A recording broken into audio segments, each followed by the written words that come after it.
Hello there, ladies, gentlemen and unicorns. Welcome to another stream. I'm so glad that you could make it because we all have a lot of stuff on our hands, so it's great that you find time to drop by.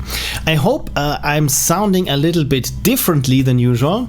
I spent some hours this week because I didn't have much to do trying to tweak the sound settings there, that it's not suddenly that we have a dropout in audio or just a drop in volume. So yeah, if anything should sound wrong on your end, please don't be shy and let me know in the chat. Talking about the chat, yes, this is someone that is hearing me. That is great. Thank you so much for dropping by, Benjamin and Frank. What is on the menu for today? I asked around on my Discord server, had a couple of little ideas, and the overwhelming majority decided that I should do a colorful mix of all my suggestions. So, for today, I thought I'll be playing a little game that's called I Need A Spaceship from one of my patrons who finished it for the GDC, not GDC Game Jam 2020. It's around 10 minutes or so, and it features a cat. So I'm always here for, oh, you can see it, Mr. Pebbles, the first cat in space. So, and of course, I will play a game as long as there really is a cat in there, but I'm very hopeful from the screenshots. Then, talking of animals, we'll be visiting my little island in Animal Crossing for a couple of minutes. I just show you around how I'm playing this game wrong, apparently, because I realized that it's not my kind of game for a couple of reasons, and I just want to explain myself a little bit why I'm not overly hyped, yet somehow somewhat addicted to it. Anyway, and then I thought we'll start delving into the wonderful world of chip music. Interestingly, and this was a complete coincidence, I'm part of the Music Weeklies community, and by being a part means that I haven't composed anything in over a year. But the thing is that there's a challenge to a theme each week, and you know what? The themes don't suck. And everyone is invited to, just partake and make a little track or a longer track, and then just distribute them freely, so that we just have a nice community of like-minded people, of composers that are just listening to each other's tracks and giving feedback. And yeah, this week it is chiptunes, and I recently, the last 2 days, I was hard at work making a little sample pack, a percussion pack of all the most prominent or even prevalent samples from the good old not Super Nintendo, the NES, the Nintendo Entertainment System. Yeah, I compiled a sample pack and just put it out on Twitter, and so I thought it would be a great opportunity to just talk a little bit about all those little nifty tricks that people made or had to use to get the best sound out of the NES. Because didn't I put you on mute? Apparently I didn't. Yeah, the NES had a lot of little tricks up its sleeve. Well, the NES not itself, but the programmers and composers. Yeah, I just want to share a little bit of those. So let's have a look at the chat, because I'm neglecting the chat as always. I just turned it down almost as low as it can go, so I'm good. Oh, great! So you can hear me. This is wonderful. My sound levels also there are not peaking, but they are well in the yellow, almost touching the red with each word. So yeah, I'm sorry if I'm coming off too loud now. Cool. So let's first have a look at the game that I'll be playing today. Let me just switch over here. And the game is called I Need A Spaceship, and it was made in Unity in a couple of days, in 1 week actually. And without further ado, because I don't know anything about the game apart from that it's a cat, and I like cats, so here we go.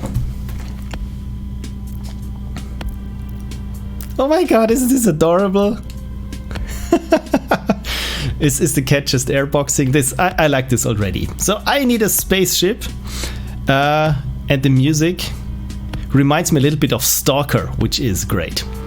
So Okay, so I'm a little bit freaked out by the sound right now, but the game is by Stanislav Demchenko, and everything from the writing to the programming to the music was made by him. So let's play the game. Interact, left mouse button, examine, cancel, right? Items can be combined.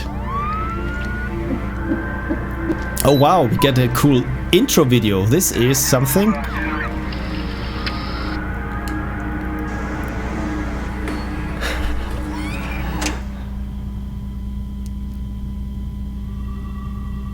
Enough is enough. Time to leave this planet. I need ice cream and a spaceship in this particular order. You know what? I'm in this game just a couple of seconds and I can already relate with this cat. But can't we all? So I turned down the music a little bit. And I see some new people arriving. Welcome to this little stream where we are a cat trying to find ice cream and then a spaceship. Okay, so I already like the style of this. The music is a little bit too agitated for me, but oh, look at this, I found something. Introduction. Oh, instruction, right click. It's a manual for something called Invisible Maker. Interesting. To reveal the sign, pour some water onto the surface.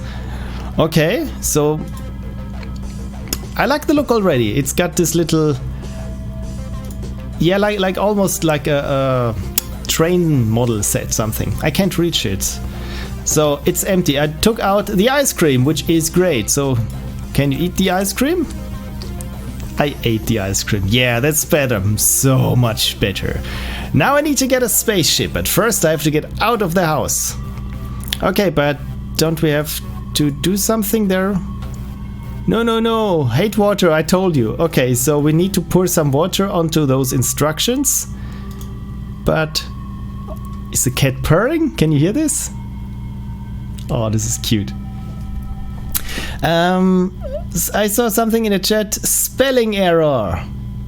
Did I make a spelling error or am I completely wrong and out of the loop because it's something about the chat? Let me just check, because usually I have spelling errors in my titles.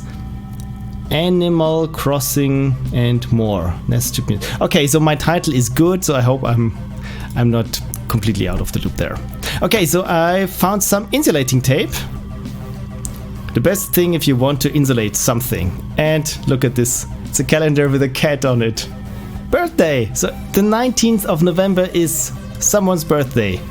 Perhaps the developer, perhaps our little kitten here. So what's on the TV? The screen is blank. I'm okay with this. It's a magic box with some amusing and scary pictures in it. I think this completely sums it up. Okay, so I need to get somehow into this closet. This closet contains too many skeletons. It's locked. So can we go outside? The door is locked. My humans store a spare key somewhere, but where? Okay, so the spare key, usually it's under the doormat, but I don't think there is a doormat, so it's empty. But what's with this cat there? Maybe there's something on this painting. Isn't this the painting that's behind the couch on Simpsons? Okay, so maybe there's something hidden under this here. So, but I don't know how to get up there. Oh, I found the remote control, so this is good. So let's switch on the TV. Not working, no batteries. Okay, by the way, have you noticed? Let me just zoom in. This is the mouse cursor, it's a little kitty paw. I really love this. I love this. And am I mistaken, or is the clock currently displaying the real time, the current time right now?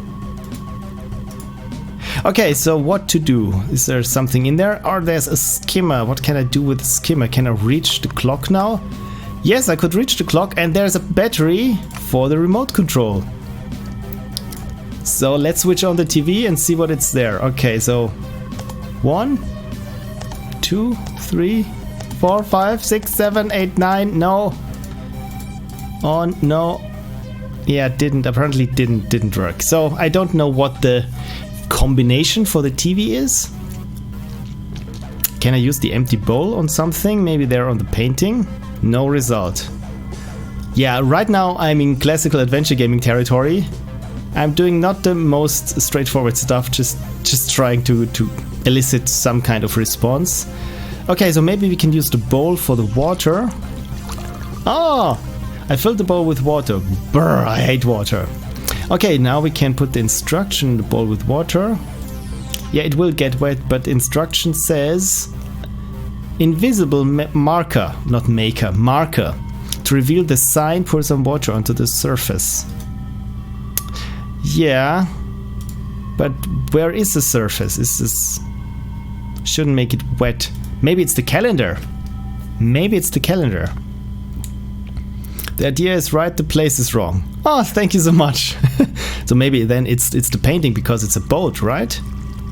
Oh, the painting is ruined with water, but it says there channel 302. This is great. Ah, really, I feel so smart right now. 302. Oh, something's happened. A secret room there. It's unlocked. Oh, this is very cool. Wow, that's why my human spent so much time inside his wardrobe. I thought his human were just spending time in the wardrobe, on the floor, on the wardrobe, just sobbing uncontrollably. As we all do, don't we?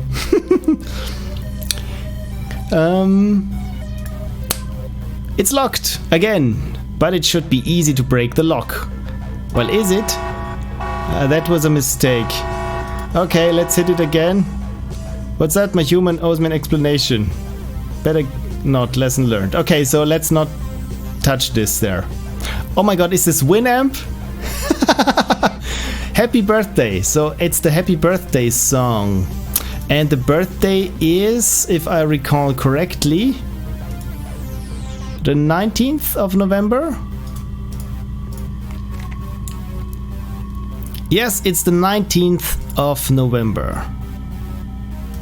Isn't this my mother's birthday? I should know this actually. Okay, so what can we type here? Huh.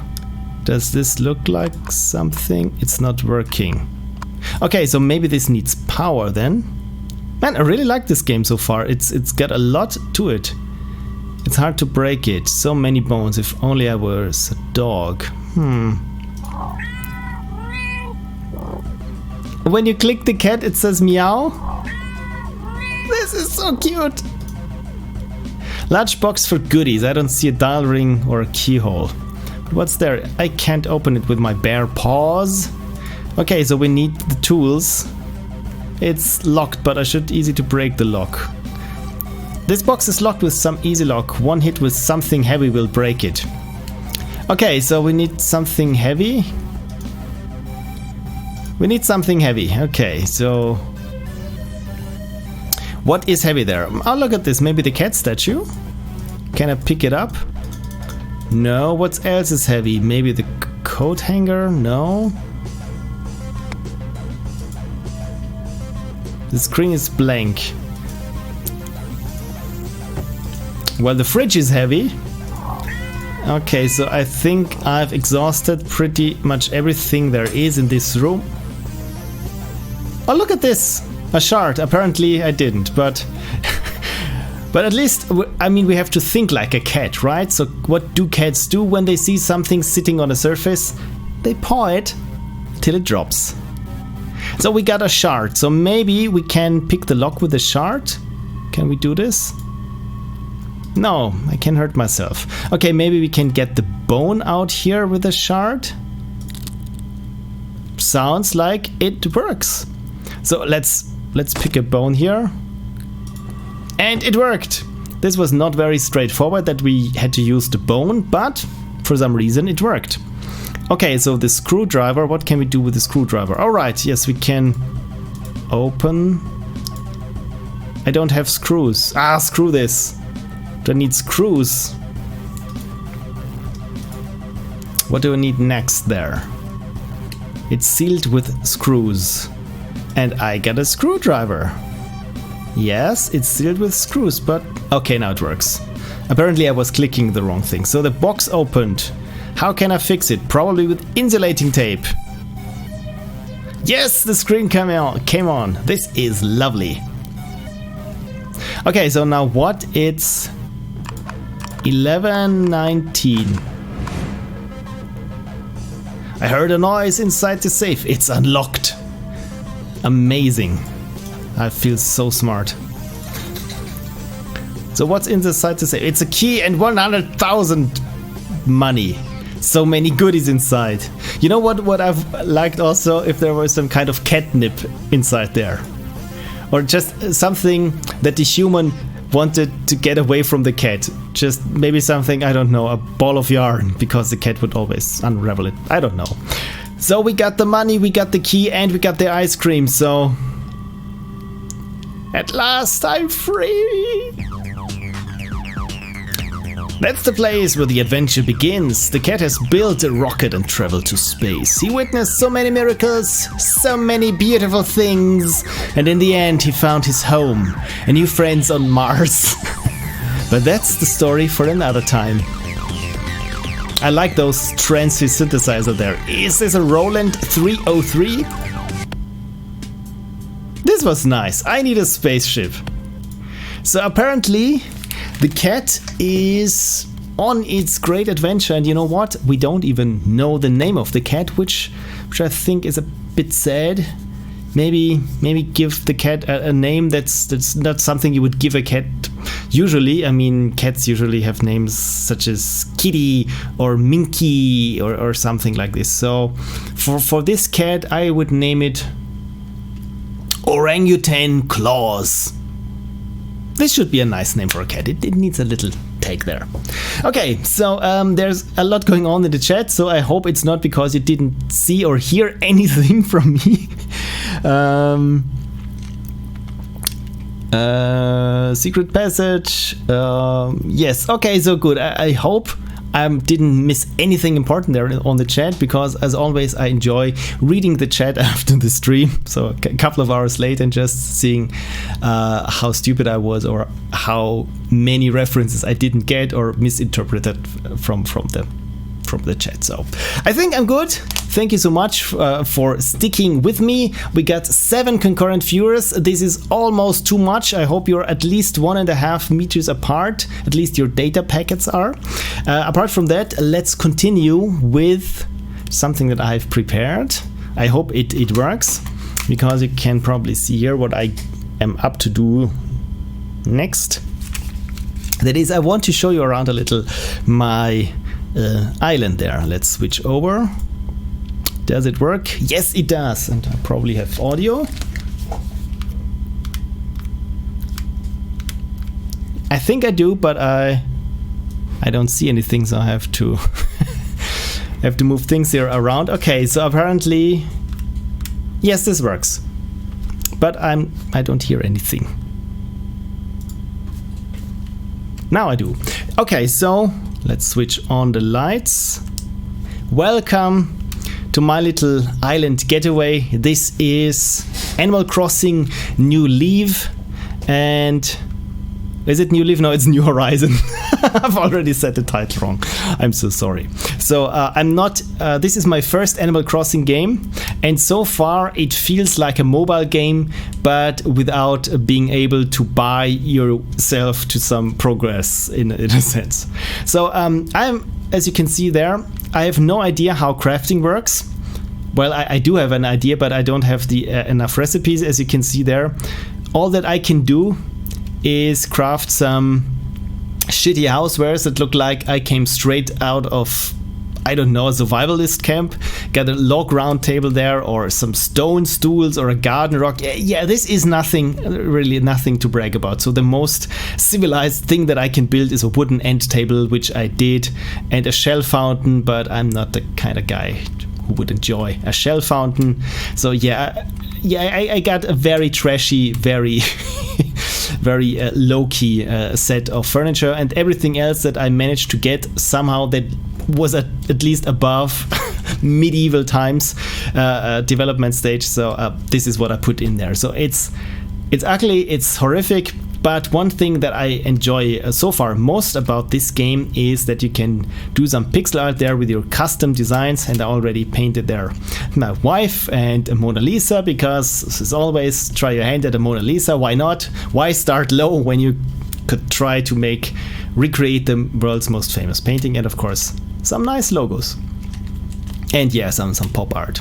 So what I like this is really that it feels, let me just quickly show you, that it feels like Mario Paint all over again, but you get 32 by 32 pixels and just these 16 colors. And if you can see it in the left right corner there, it got some kind of filtering. It looks like to be an eagle or SAI filtering, like many emulators do when they want to just flatten out, or the pixel art, just make it look a little bit nicer for people who aren't too much into pixel art as myself. But yeah, I really like this, and sometimes you have to cheat your way around how this algorithm there smoothes your lines because you don't want it. And for example, her left eye looks a little bit swollen, so yeah. But this is the most fun that I'm having so far with this game. So, like I said, this is my first Animal Crossing game, and I got some pet peeves with this. You probably can already tell which one I'm talking about. Okay, so we got some mail. Happy Home Academy. What is this? I got a lot of points. This time your home scored 10,000 points or more. You're sending along a commemorative gift. Yeah, I vaguely recall that my home was being scored, but I don't know how I deserve any of this, because I would give my game a -2, perhaps -3. Not -300 or -3,000, just very low above 0, just to have it sting a little bit. Oh, and I've been flying a lot, so I got another custom Dodo Airlines gift, so... Okay, then let's have a look at our gifts. What did we get there? I got a t-shirt. Let's put it on and see. Yeah, it's a blue t-shirt with the Dodo logo on it. It's cute, but it's not my style, but never mind. And I got an HHA pennant. I have no idea what this means, so you know what? I go inside so that I can place it somewhere and see what the hell this is. We can hang it on the wall, so of course I have to go to the wall and hang it somewhere, so looks to be some space. What's an HHA? Okay, so this was not too good. Okay, so up there it is. So this was the commemorative gift. It's just, this thing to hang on the wall that tells every visitor that this home was rated over 9,000 points, but nobody knows why this catastrophe of interior design was rated that high. I'm sorry, ladies, gentlemen, unicorns, but at least I got there a little coffee maker, and I tried to interact with it, and the only thing that I can do is twist it or just move it around. Yeah. The game is very much tile-based, sometimes to an aggravating degree, especially when you're trying to dig up something, as you will probably see here. I don't have any place where to stash my stuff or with which to craft, so I just dropped it here, and you can see there it's grid-based in a sense. And this is gets very annoying when you're here standing in the middle and you have to drop something because your inventory, this is already the expanded inventory, is full, and then the game says you can't drop anything there. Okay, so the game also feels a little bit like an MMO. For example, you get your Nook miles there, which you can you just get essentially miles. In this case, it's some kind of currency for doing stuff. For example, crafting things or chopping down trees. And there are the Nook Miles Plus, which are just the dailies, the daily quests in a sense. And for the first 5, you get twice the points. And you can exchange them for certain in-game goodies, for just vanity stuff or customization. But yeah, just wanted to show you that I'm not really doing good at this game, because for one thing, everything takes too long for me. But what I really need now is some iron nuggets, and doesn't look like we're too fortunate there, but at least money is coming out of this stone, and quite a lot. So okay, so I haven't seen this. 2,000 bells. By the way, bells is the currency there. And there's this long-running staple, apparently, in Animal Crossing games, that there's this tanuki, this raccoon dog, that's called Tom Nook, and you're constantly indebted to him for one reason or another. In my case, it was first for this island getaway, and then it was for his construction on my little house. Before that, I had a tent. So now we can dig up something. So let's switch over to the shovel. By the way, what's with Nintendo? Because you got you got an item degradation system. Let me just see what I got there. 1,000 bells. This is really nice now. Apparently you're all Lucky Charms to me. So let's... No, I wanted to fill the hole up again. Yeah, like so. Good. Because the hole stays if you don't close it up again. By the way, if you eat fruit, you become much stronger, the game tells you, and then you can not only, as you can see here now, I'm just hitting the rock and it stays there and just things pop out. No, this is not what I wanted, thank you. But when you're strengthened, I don't think this is a word, by a fruit, then you hit the stone and it's gone.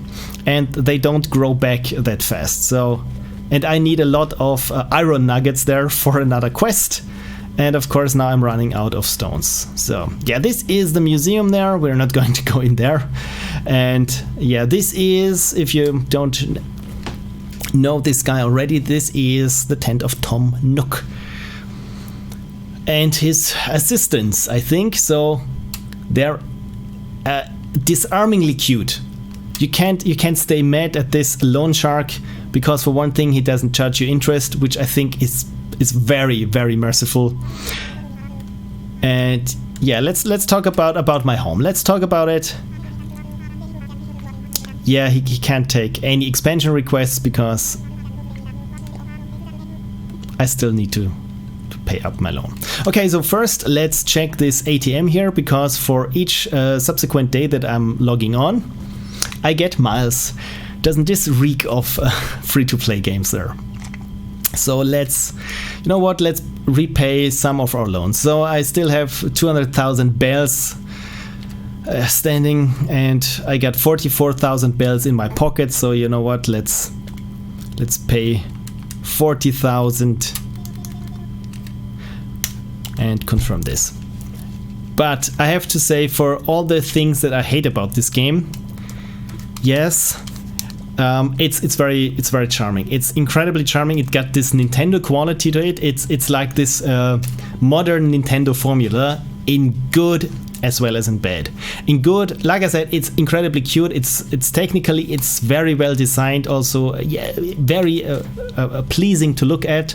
The art style, as you can see, it is spot on. It's really wonderful. But then there are the things that I don't like about this kind of games. For one thing is that everything feels like a menu on the Game Boy. Someone says something, you have to click. Someone says in the next line, you have to hit A. You can't just tune out like in modern games where, oh look, it's a dialogue scene. So everything, there's just some banter going back and forth, and you go, wonder what's new on Twitter. Yes, yes, world domination, you are the chosen. Yes, yes, get on with it. Here you have to click every 3 lines, or yeah, pretty much every new dialogue screen, just so that the game knows that you're paying attention. And let's sell here something. And what's getting on my nerve increasingly is that there's all the time they're just saying repeating the same lines all over again. I mean, here it's not so bad. So let's just sell the stones there. And you give them the stone, and it says some stones. If you have more than one item, Timmy will say, yeah, let me just run the numbers. It's just taking too long. I mean, it's by itself, it sounds like I'm an old grumpy guy, and actually, yeah, I am. in some respect. But you know what? Let me show you where my patience is wearing thin. For one thing, there to cross the stream, there I have to switch to my vaulting pole. And you know what? There. Look at this. There's this wisp there, but we're not going to talk to him or her now, because I just want to dig up some fossils. So I just have to run across my island and find anything. If you see the soil there, the ground with some kind of X shape there is where you can dig up something. And usually it's fossils. And then we bring them to the museum, and there we have to have them assessed by Blathers. That is the museum curator. It's an owl that really likes to talk a lot. Well, how about that? Okay, it looks like there aren't any fossils today here, which is a shame, because assessing the fossils and donating them to the... Oh, there's one. Okay, so there's another pet peeve of mine, that the trees are constantly in your way. You can adjust the camera here, and now you can barely see there is something on the ground where I'm standing here, but actually I have to chop down the tree so that you can see. So you know what, let's chop down the tree, and 3 types of wood pop out. And it's softwood, wood, and hardwood, I think. Or it's just wood, and softwood. Okay, so cool. Let's dig up here. No. See, this is one thing. No matter where you're turned or where your orientation goes, as soon as you start switching your tools, you're facing the camera again.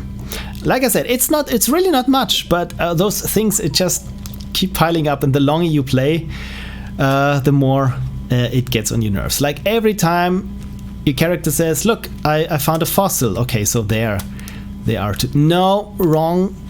Oh god, you can see this is, like I said, it's tile based, and this is to an aggravating degree. So yeah, look, I dug up a fossil. Yeah, we know. Okay, so another one here. No. Oh, crap, no. Clump of weeds, drop it, and now shovel it full, right, fill it up, and there we go. There's another fossil. Cool. Okay, I think 3 fossils or 4 fossils there each day to be found on your island, and actually there is not that much you can do. You can of course chop down some wood, you can gather what's washed up on the shore. Wrong button. You can fish, you can hunt for bugs, but oh, look at this. Each day there's a message in a bottle, and it just tells you, look, a cardboard chair. You just get DIY recipes, just crafting recipes. And like I said, I'm there on the bottom end of civilization with my cardboard table. And you know what? The other day there was this one traveling merchant there. She was called Sahara because she was a camel, and she was selling floor tiles. And you could buy a rug from her, a carpet, or a mystery floor. So I shelled out 3,000 shells for this mystery floor, and it was a sumo arena. So I thought, yeah, it's really not my style. So okay, I still got some bells left. So you know what? Let's buy another mystery floor. Anything could be better than just a sumo ring, okay? So what I got was dirt. Yeah, I'm not kidding. I just got a dirty floor. I can show you later. It's just dirt. It's like trampled earth and soil there. So I paid 3,000 bells to have essentially get the whole flooring out. So to be honest, I felt ripped off. Okay, so now I have to find the right shortcut. So let's jump over this one here and get back to the main island. And let's go to the museum, because you can donate your fossils or fish or insects you just when you're going around and capture or collect them. You can donate them to the museum if the museum doesn't already have it, because you've donated it before. By the way, the museum is the most elaborate set in the whole game. It's just huge. It got a house for butterflies. It got just immense tanks of waters for all the fish you gather. It got a special section for dinosaur bones. It's just incredible. Okay, so each time there it says, welcome, how may I be of service? So, okay, so I have now some fossils that I need to assess first, and then I want to donate them. And let me just show you how cumbersome this is. Okay, first, so let's assess fossils. What do you like me to assess? Okay, how about assess all? No, I have to select them one by one. I've never had the occurrence where I thought, yeah, I want to assess only 2 of my fossils. So for one thing, it would have been nice to have there a button that says just assess all, if the game for some reason needs you to assess the fossils. But I mean, it makes sense because this one here is the expert. Okay, so, and he says this every time the same lines. And like I said, this is getting on my nerves when you just want to play something and people said, you're missing the point of the game. The game is just being chill and just relaxing and just having fun repeating the same stuff over and over. And I consider myself a very chilled person, but I really get stressed out by how long everything takes there. So, okay, so now this owl said, yeah, it would be nice if you donate it to the museum, but you don't have to, and he hands it back to you. Wouldn't it be so hard that if it just asked you, do you want to donate them all, and you say yes, and he says thanks, and that's it. But now I have to say make a donation. Marvelous. What would you like to donate? Yeah, okay, there it makes sense, of course, that you don't want to donate everything. Maybe you want to keep something, but usually it's like this. Let us take a look. Oh yeah, splendid. By the way, you can speed things up by hitting B.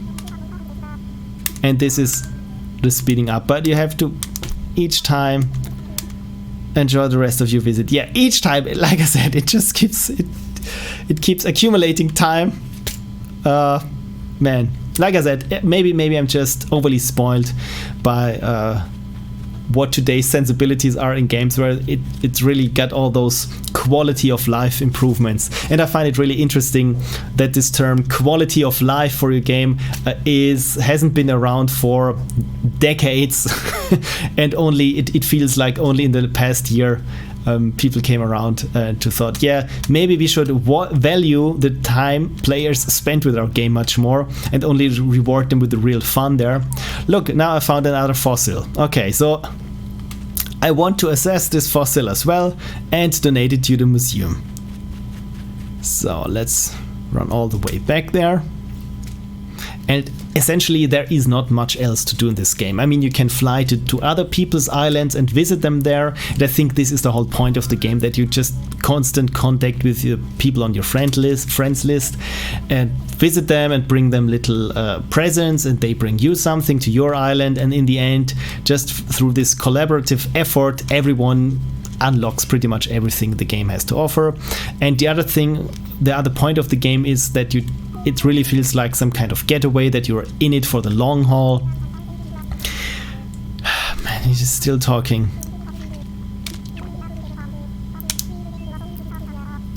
Oh god, it's just... Okay, and now I want to donate this. Make a donation, okay. Okay, so apparently I've already donated the same kind of fossil. So now the game really explains to me, you're an idiot, you can only donate something that you haven't donated before. So cool. So now we can at least sell the Diplo skull. Cool.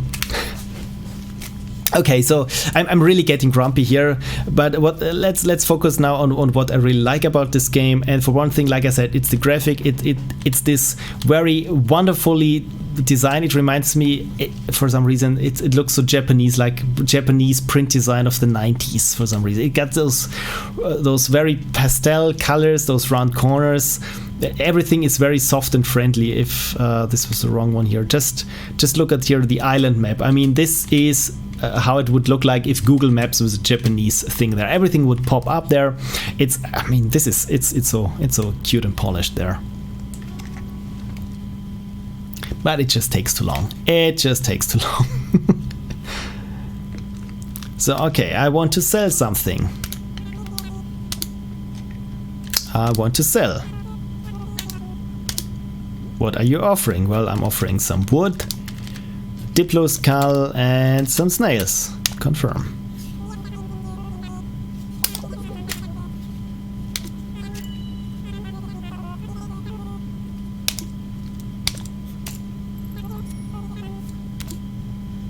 And that's it. But look at this. My little controls are vibrating. This means I unlocked something there with the Nook miles. And look at this, I sold stuff for 5,000 bells, so let's claim some miles there.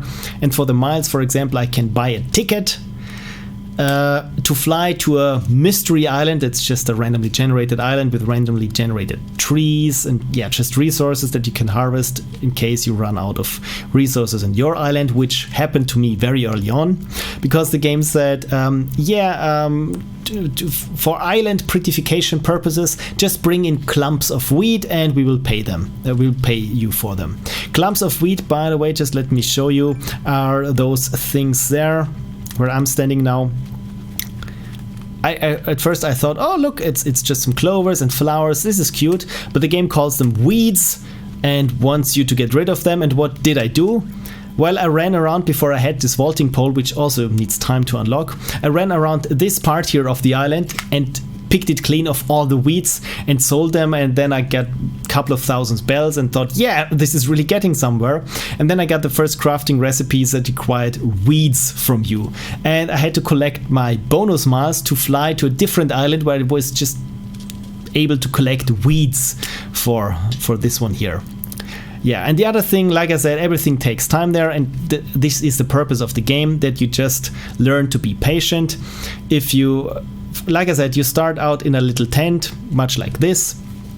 When you find some insects, you donate them in this tent to Tom Nook. And he says he sends them off to his friend of his, that is this little owl that we've seen before there in the museum. And then the owl comes and you need to place the tent for the owl. And then it takes one day till the owl is there.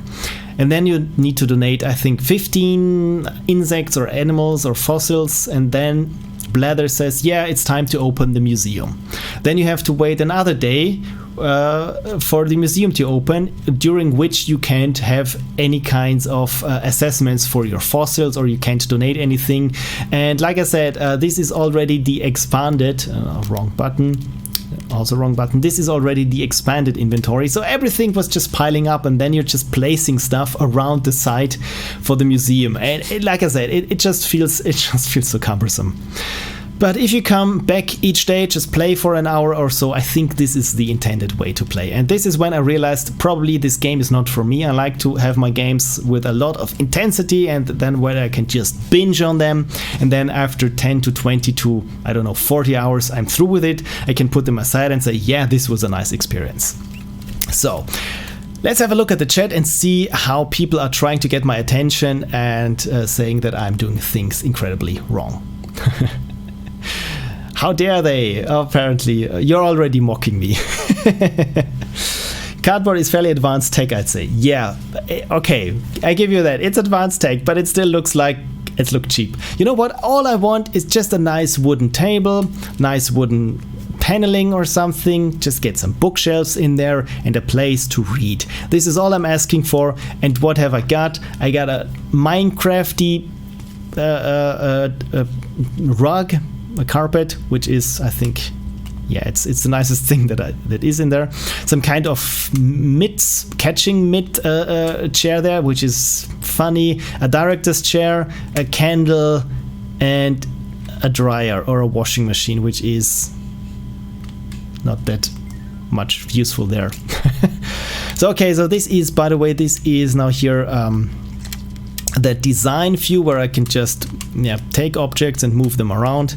And just so to show you what I got here in my storage, I got the white chocolate wall paneling, and this, look at this, this is the dirt flooring. So I paid 3,000 bells for this. So, and this is the sumo ring.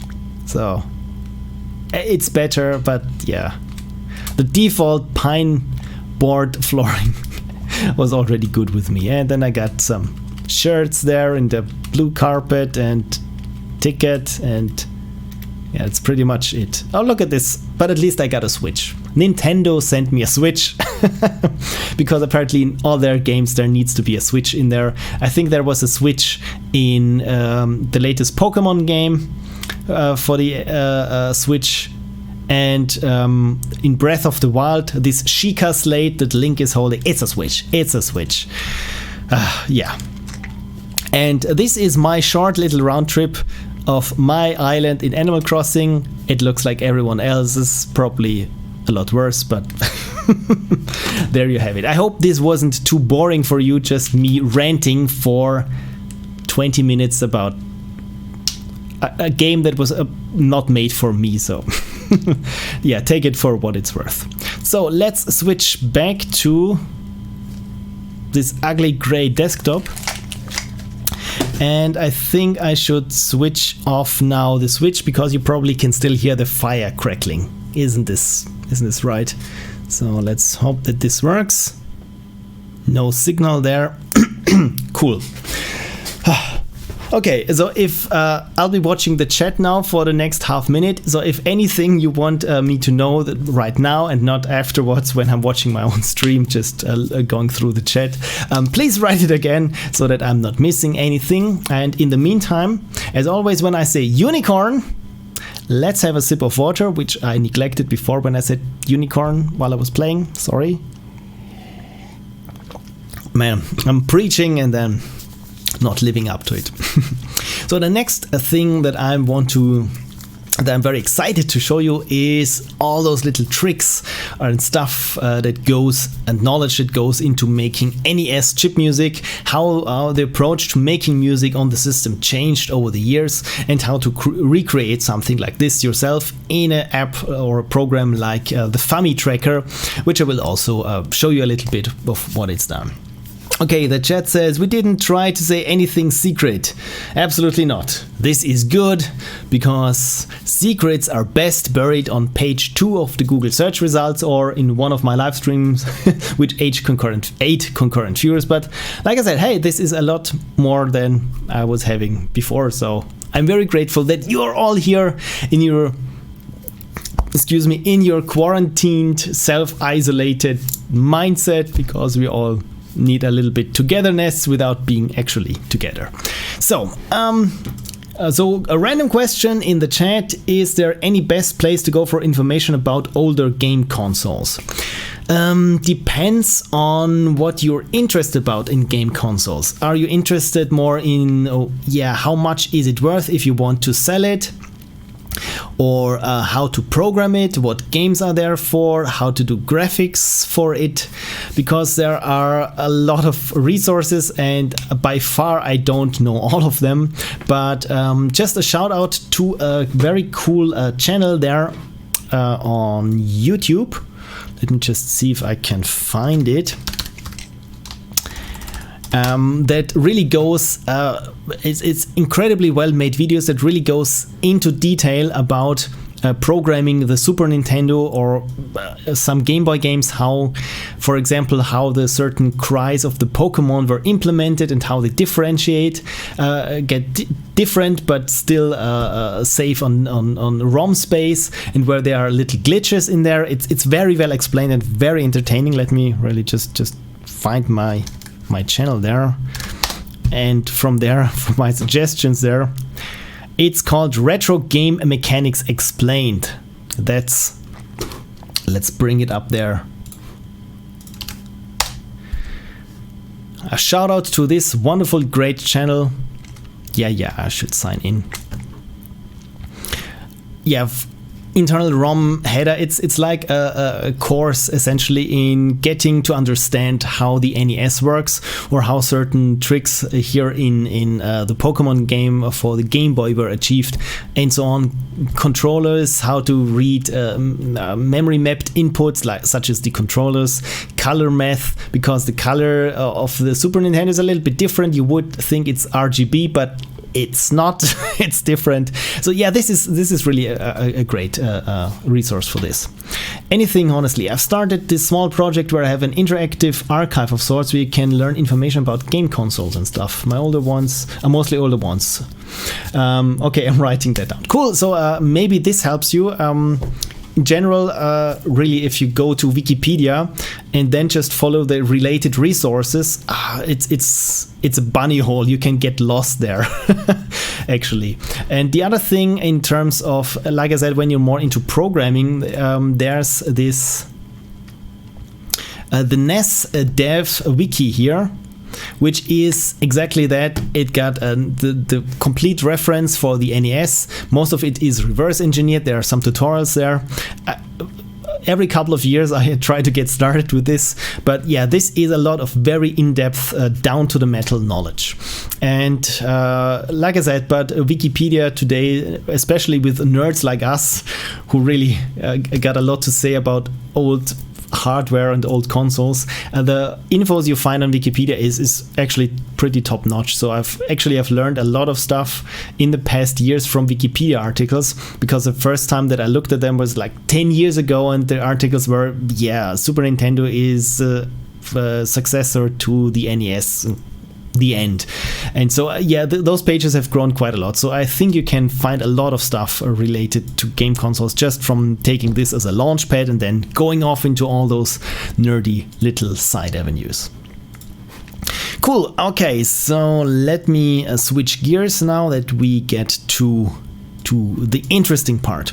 Okay, first I want to talk a little bit about the history of NES Music. And for this I have NSFPlay here. Oh, this is wrong. And as you can see here, this is a quite old program there. So I have to zoom in a little bit.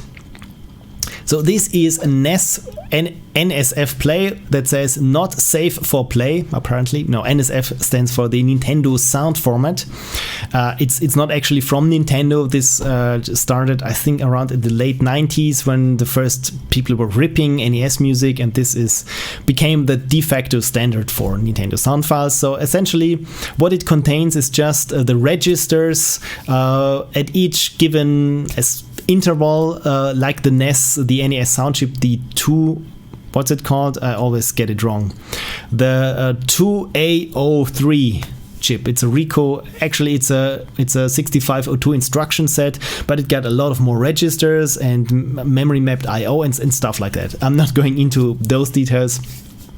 But this is the NES, the plain vanilla NES sound chip. And as you can see here in this channel mask, over the years, there were a lot of additional chips, well, not a lot, just a handful, that gave the NES additional features, which was quite new at the time, because before that you would have pretty much anything there on the ROM, and that's it. But with the NES, it was designed that you could have additional chips on the ROMs of the games themselves that would do something to enhance your experience. And of course, we all know the Super FX chip from the Super Nintendo for Star Fox, for example.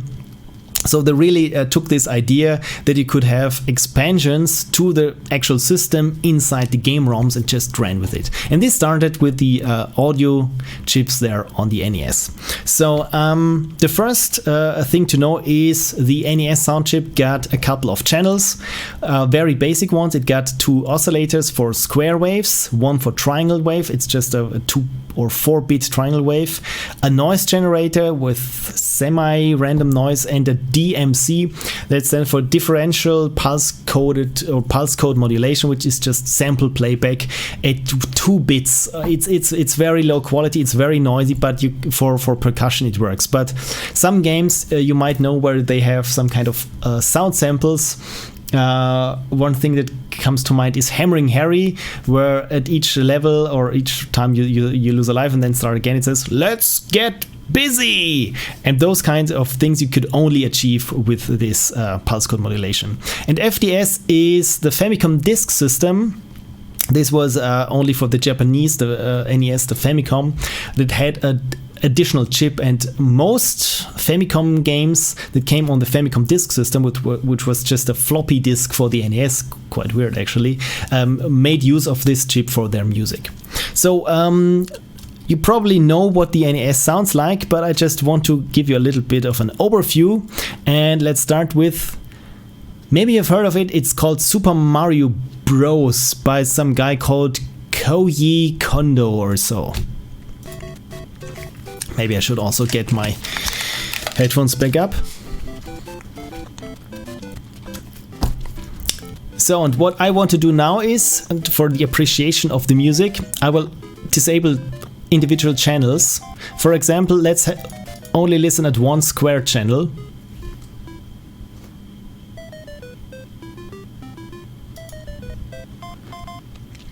And really, you only had 3 melodic channels, so if you want to play one chord in the melody, you couldn't play a chord in the melody, so you had to be very resourceful in trying to squeeze out the most of what you got.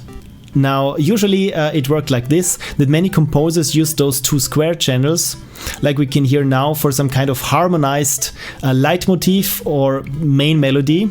The triangle was used as accompaniment, mostly as a bass, and the noise channel for the drums. Because if you only listen at the noise, it's just if you turn your radio to a dead channel. And that was pretty much the very first way of making music, and it was sufficient. I mean, we really know how this sounds, how this should sound, how memorable it got, despite all of those limitations there. But then, of course, over the years, why can't I switch it on, back on again? Yeah, it's usually when I'm zoomed in, I can't switch it on. Yeah, with all those limitations there, you really had to get creative. Like I said, there were some expansions for the chips on the NES cartridges themselves, for example, from Konami or from Nintendo themselves, that added additional just oscillators, so you had more voices that could play concurrently, or even FM synthesis. But yeah, we all know how this sounds, but with the exact same hardware, a couple of years later, Now this is how it should sound. If you just compare the drums now, those sound much richer, and the reason for this is, if I switch now off here the square waves, and now if I switch off the triangle and the noise, we can still hear something, I hope. And those are samples, which are used there for the differential pulse code modulation, or the DMC channel, because we like to say DeLorean Motor Corporation for some reason. So yeah, you can see here, now the noise channel gets also used for percussion, just for the hi-hats essentially, and the DMC channel for the bass drum and the snare drum, and together it already has this nice little swingy percussion set there. The FDS channel is right now unused, so I'm also deactivating it. Or you know what, let's deactivate pretty much everything. So this is the melody, of course, without percussion. It sounds nicer, but it's still not something that you would say, yeah, it's top-notch audio quality, right? I have to zoom out that I can use the buttons there, because for some reason with my little zooming app there, my mouse doesn't always get registered on the buttons when I'm typing something. Okay, there's something on the chat going on. Vitaly is there. Hi Phil, how's your cabin fever experience doing?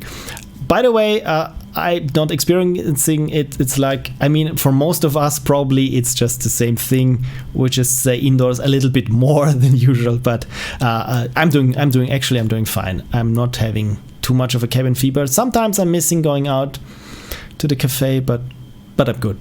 I'm good. I'm not sure if I've ever been near an NES, says Frank, and well, now is your time. Welcome to a virtual NES. And even Lady Mistleaf is there. Hello, lady. And I had one, unfortunately. Okay, so let's continue. Like I said, we already know some sound of the NES that got a little bit better over the years. Just if you compare quickly, Mario Bros. 1.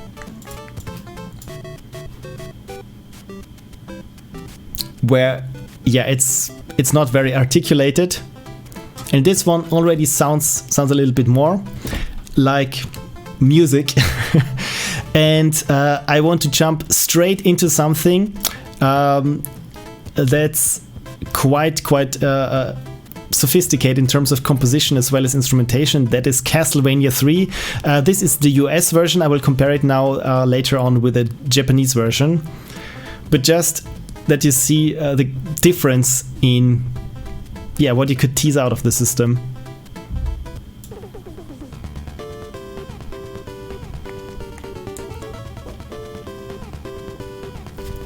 And like I said, it's only 3 instruments, 3 voices playing at the same time. But it sounds like more. Because this is that the longer the system was still on the market, the more people got used to it, and yeah, like I said, teased out even more stuff. And by the way, this is, as we can see here, it says here in device only, that is NTSC, because any additional chips will show up there. So this is the the West version, not the best version, haha. Because it doesn't has this additional sound chip. I think it was the S5 sound chip that was used on the Japanese version. So let's just compare the first couple of notes there from Castlevania 3 from the US version with the Japanese version. Okay, so this is the US version.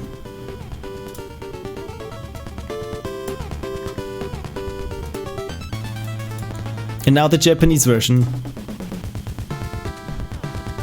Oh, sorry, I need to activate everything.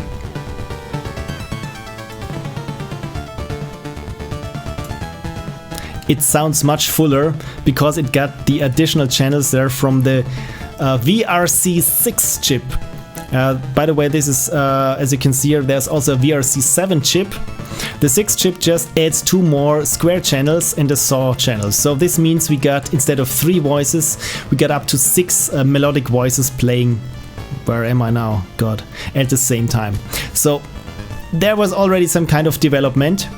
But if we have a listen to the drums, they're here just sample based and the noise on top of it. Again, the noise only gets used for the hi-hats essentially, and the sample channel for the bass drum and the snare drum. But if you probably noticed it, that the bass drum got this nice kind of kick to it, and this is quite interesting how they did this, because when you reset the current there, maybe you know this when you switch on some kind of speakers. When you switch it on, it makes this little plop sound when the current gets attached to it, to the speaker, and this is leveraged there in the drums channel. So each time the sample essentially just resets there the current, and this gives this nice deep plopping sound. So this was already the first noticeable or notable effort to trying to just toy with the system and use its shortcomings or its features to your advantage. Like I said, it sounds more like drums, but still not something that we would say that it sounds more realistic, more like real drums. Okay, something going on there in the chat. This is great. You see the same with any system, really. Yes, absolutely. As the longer a system is on the market, the last games for any system are usually the best games. So SMB3, they both had more experience, had enough data to show it more. It would more than likely sell, so they could put more money into its production. Yes, I think so. This because Nintendo was well aware with Super Mario Bros. 3 that it would be just this immense hit. Even when they advertised, essentially advertised in the entire point of the movie, The Wizard, starring Fred Savage, was just a big Nintendo advertisement, which you would pay to see in the cinemas, because I think this was the first time that Westerners, people outside of Japan, were able to see what this Super Mario Bros. 3 is going to look like, and people lost their shit back then. So, and finally, there is something that you wouldn't really think that would come from NES without any additional chips or something. It's just a plain vanilla 2A03 chip, and from one of my favorite NES composers, that is Tim Follin. And unfortunately, he made great music for horrible games such as Silver Surfer or Wolverine or Pictionary.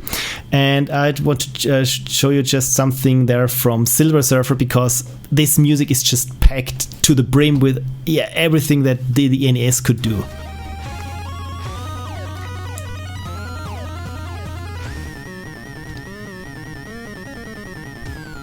I hope you can hear this.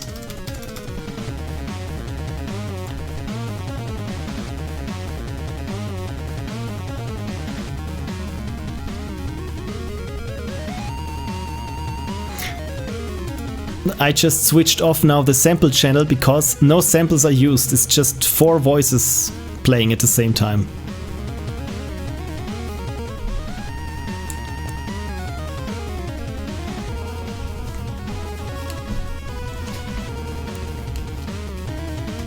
So, how did this lush sound actually work? So, let me just switch off there the square channels so that we can only listen to the triangle and the noise. And I hope you can hear this, that the triangle is playing both the bass melody as well as gets used for the drums. I switch off now the triangle channel. So this is the noise. Again, it sounds like the noise is just used for hi-hats, but actually it's used for hi-hats as well as the bass drum and the snare drum. So if I switch on the triangle channel, now you will really notice how much it adds to the drum sound. Well, yeah, when we're in something.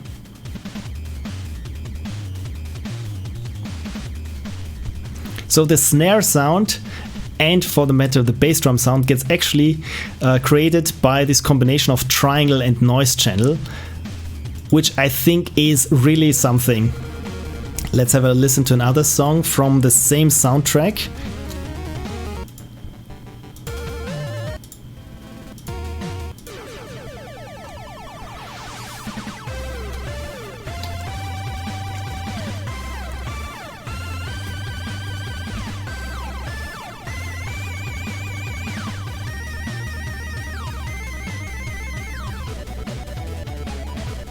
Again, no samples used, just the vanilla sound chip of the NES.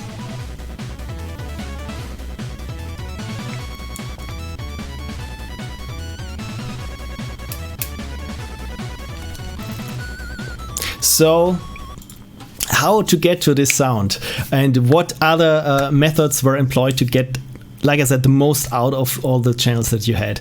And there is this one trick that's, I think, prevalent since the early days of the Commodore 64, and that was arpeggiating. An arpeggio in musical terms is just, instead of playing a chord where you hit all the 3 notes at the same time, you just play them one after the other. So it's not, I can't reproduce a chord now with my vocal cords, paradoxically. Anyway, it's da da da, if you play a chord, but if you play it very fast and in very fast succession, it sounds almost like you're hitting a chord with all three voices playing at the same time. But as we know, we can't play three voices at the same time without sacrificing pretty much all melodic channels that we have. So this way of playing arpeggios to mimic chords has become also a staple of chip music. And one person that is really put this on a new level is Alberto José González. You might know his work on the NES from the Smurfs or the Asterix games.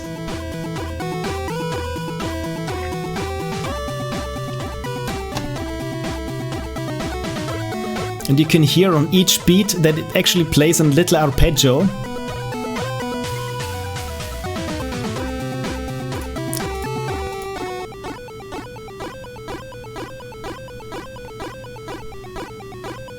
You can hear this where the beat is. This is an arpeggio each time. So if we turn it off, the melody sounds much smaller.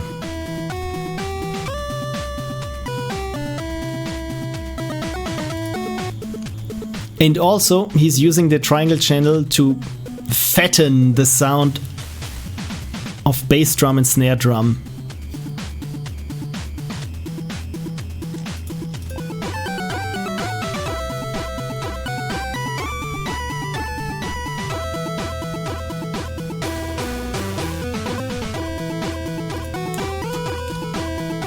So Alberto González only made, I think, 2 games for the NES. He mostly made music for the ZX Spectrum and, of course, the Game Boy and the Game Boy Advance. This is where most of his music is at. And he's also on Twitter and a really friendly guy. And I was just a little bit starstruck because as I was compiling my sample pack of NES music samples, and I also made my own samples for it and just called some of them González, and I said, yeah, I mentioned him on Twitter and he was kind enough to respond, and you know what, it was so great. He even sent me a WAV file with his drum samples that he used on the Game Boy Advance games such as Asterix and Felix Jr. or something. I mean, this is more than you could ask for of anyone. So okay, so this was one way to get more music, more samples, more voices out of the NES. And like I said, like we've seen here with Super Mario Bros. 3, let me just bring it up again, where the sample channel,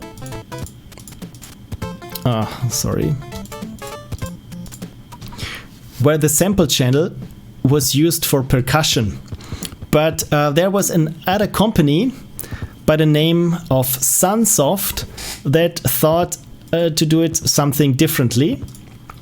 And instead of using, because it has become by, I think, 1991, more or less a practice to use, of course, the sample channel for percussion samples, because the low quality doesn't affect the overall sound too much. And it's short, it doesn't take up a lot of memory, so you could use it. But then Sunsoft came around and thought, you know what, maybe we could use the sample channel to play back a sample. And this is now Journey to Silius, and you're hearing now also only the sample channel. And it plays this relatively fat bass sample, also different pitches. And if I switch now to noise and triangle and switch off you can hear them using what the others were using, that is triangle and noise together to get this drum sound. So now they had a relatively big drum sound and a very great bass sound.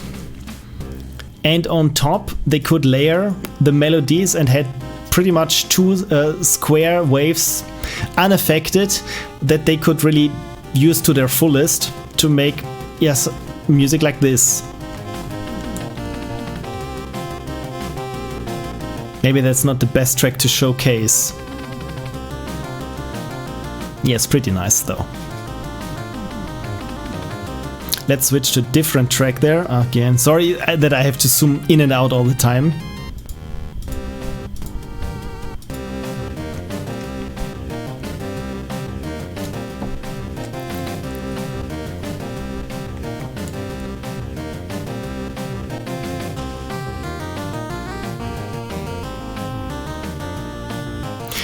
And when only one square channel is playing, they use the other one very subtly to get some kind of reverb by just repeating with a little bit of delay the same notes as the other channel, just very quietly.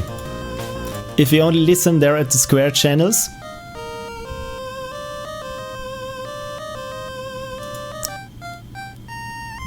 and I switch one off,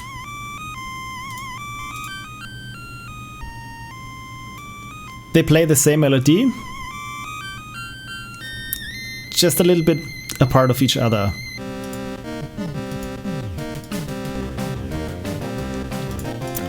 By the way, they only use the triangle there for percussion and not as a bass, because they already have the bass there in the DMC channel.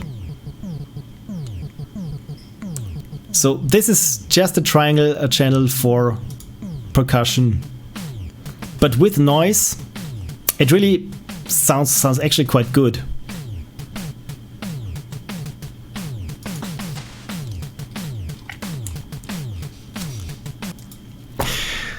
And now, just for comparison's sake, like I said, those were the channels, or not the channels, everything that the NES could do out of the box apart from this Japanese Castlevania. And then, like I said, at the end of the life cycle of the NES, there were more and more games that made use of certain, sometimes even custom chips, such as Konami. And another game that used it was Gimmick, that used the 5-beat chip there, which just added 3 more square channels. It also had some more noise channels, but I don't think that Gimmick made use of the square channels and additional envelopes. So it really could play actual chords and had 2 or even 3 channels left for melody. Let me find something.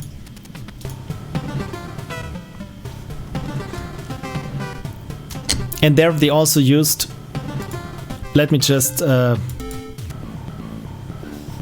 there's some kind of slap bass used as samples. Drums, as we've seen it, via noise and triangle. And the additional channels, in this case, are just used for these flourishes. And the melody is happening there in square 1 and 2.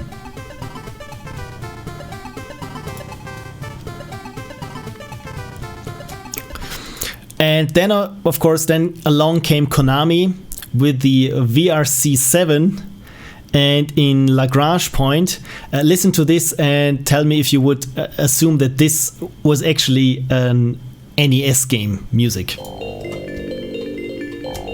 Where's my mouse? There it is. I'm really so sorry that I have to zoom in and out.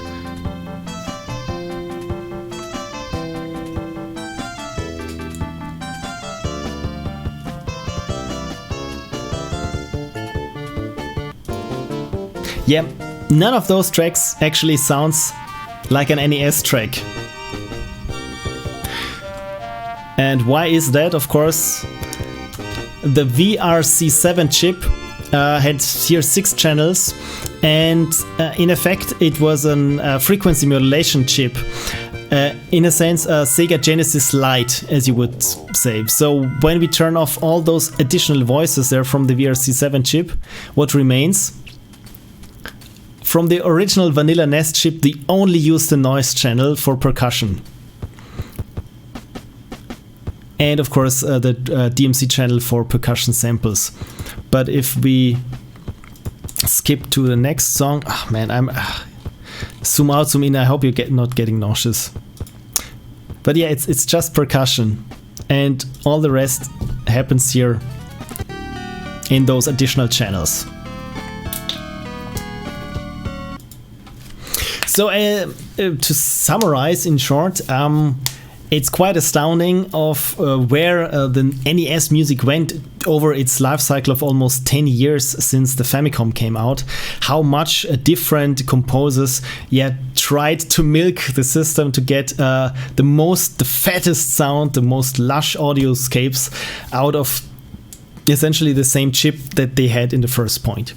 And as a note, an aside is that many people I've heard, at least some people online, of course, where else, say that, yeah, the NES was later and had a so much better sound chip than the Commodore 64 because it had much more channels. And frankly, to those people I say, you're wrong. Something that is always coming to bite you in the ass when you say on the internet, no, you're wrong. In a sense that, yes, the NES chip had more sound channels on paper. As we've seen here, it had 2 square channels, 1 triangle channel, 1 noise channel, and 1 sample playback channel. So essentially it had 5 channels. And the SID chip of the Commodore 64 only had 3 channels. But man, those 3 channels had functions that the NES just couldn't do. For one thing is that each of those 3 channels you could pick a different oscillator. You could say, yeah, I want 2 squares and one triangle, but you could also say I want 3 triangles, or 1 square, 1 triangle, and 1 noise, or 3 noise channels. You also could lay on top of it filters or equalizers, and they also had ASDR envelopes, that is attack, ASDR, attack, sustain, delay, and reverb. No, not a release.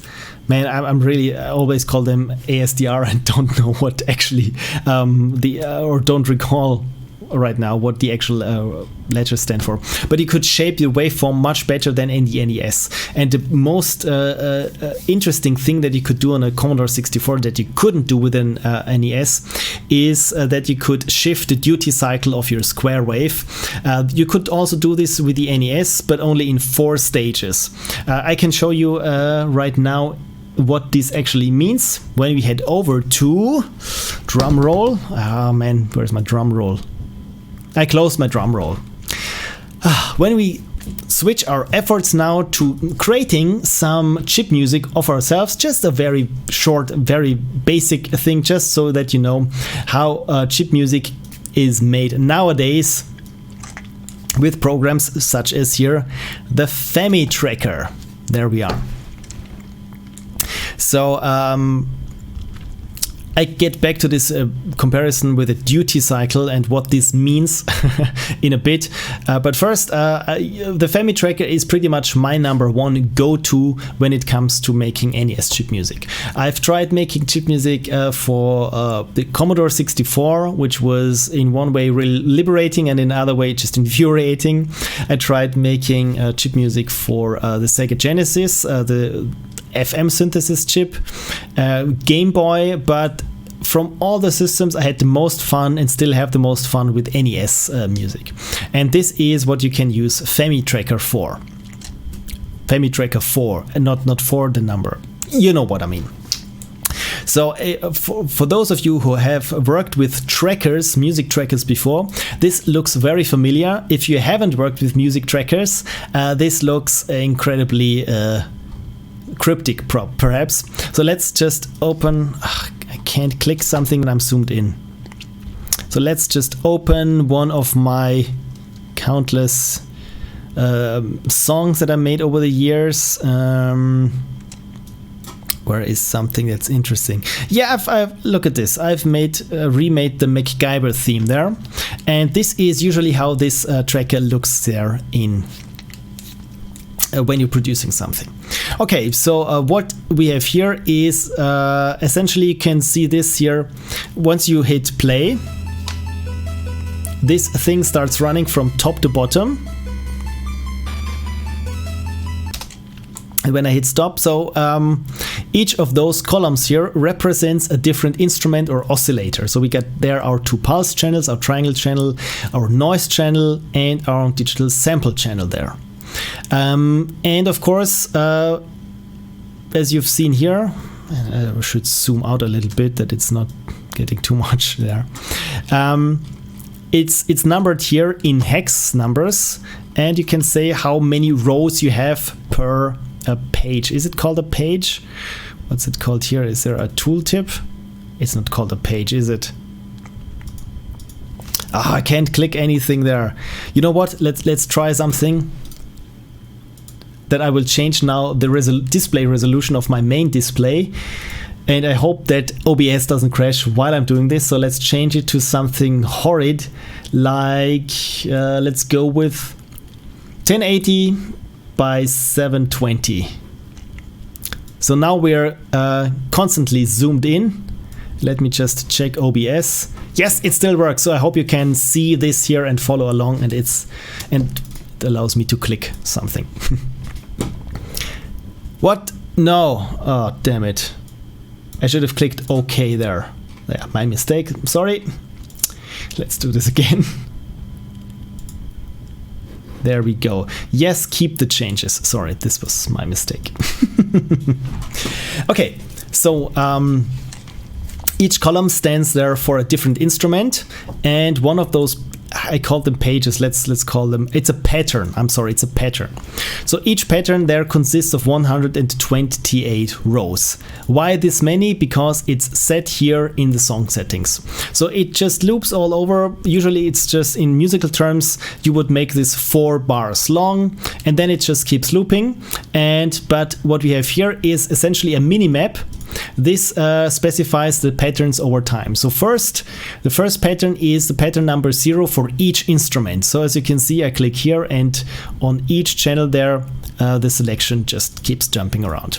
And then when we're done here with the first pattern, then we jump over to pattern number 1 for each instrument, and pattern number 2 for each instrument, and 3, and so on. Why is this helpful? Because it can save you space. Because when, for example, your drums are always repeating the same pattern, literally, you don't have to code it or store it in memory, because you can just say, yeah, it's just repeating all over the same thing again. You don't have to program it in or lay it out here in the tracker. This is how this thing works. And now let's have a closer look of what is actually happening there in those individual columns. Those are the individual notes. The first part is here. This is a B3, this is an E4, and so on. And O3 stands for the instrument. Yes, we can here define certain instruments. And the next thing here is the volume. The volume goes in hex from 0 to F. So F is the loudest and 0 is the most quiet or inaudible. And then we got here some space left. Those are for additional effects, and those effects are also coded in a sense. Let me just bring up here the help. And there we got the sound hardware and instruments. Now, where is it? The effects list. There we go. So if you prefix it with an O, you can have an arpeggio, you can slide up, down, portamento, vibrato, tremolo, all those musical things that you can do here, but also skip certain lines, change the speed. For example, if you want to have some kind of swing groove, you would change the speed on every other a tick. It's not called a tick. Man, I should really have studied the terminology. But this is essentially, this is it. So for each note, you can just specify how should it change the instrument, should it change the volume, should it change the note, and so on and so forth. And our instruments look like this. Each instrument there has a, depending on which oscillator you run it in. For example, let's listen to this here.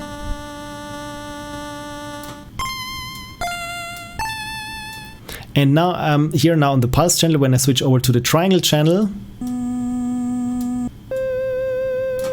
of course it plays as a triangle. And when I switch over to the noise channel, it sounds like your graphics card or sound card is breaking up. So essentially it's pretty straightforward what happens here. While the pattern here runs from top to bottom, each instrument here in this representation runs from left to right. You can see here this little green bar following along. And when I release the mouse, it goes there into release. So this is how the sample starts. It has this little spike there in volume, and then it loops here. And once I release it, then it just lets go and fades out. And for each instrument, we can specify an arpeggio. Like I said, this is when we just play a chord, but very fast. I can't switch it on here because I'm zoomed in again. get this little arpeggio in front.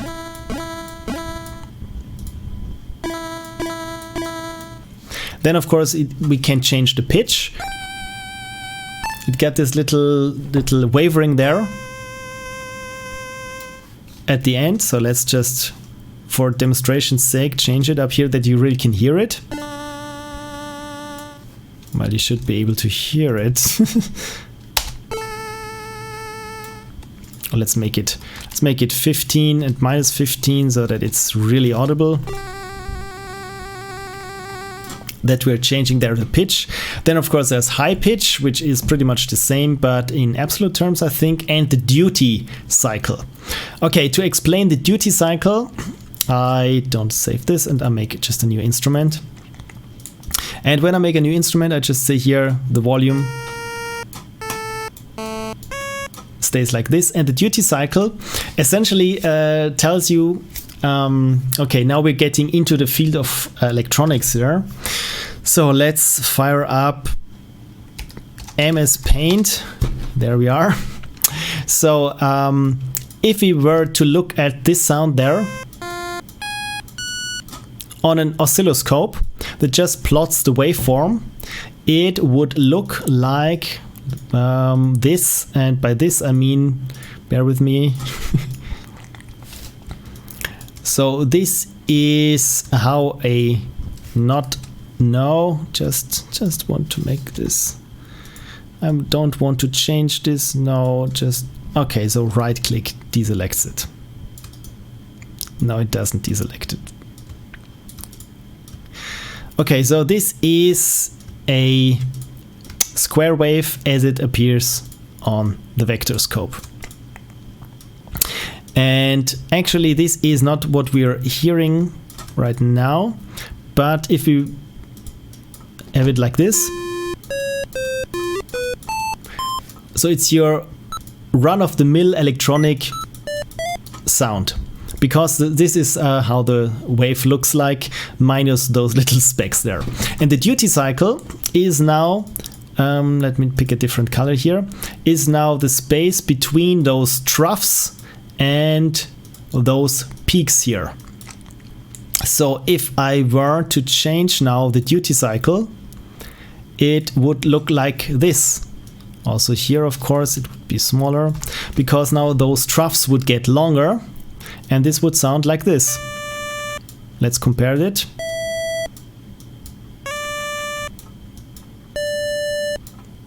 And we're something in between.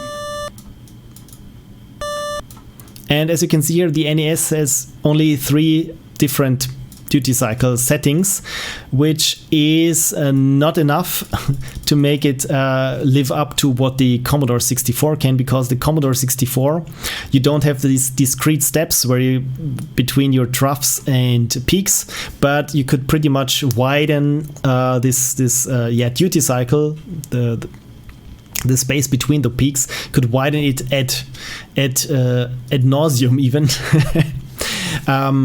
Much more. You had much more steps, much more samples than what the NES has to offer. Just to show you that we're starting here. Oh, sorry, wrong channel. So when we're really quickly changing the duty cycle, it has this little tinkling sound there compared to not doing it.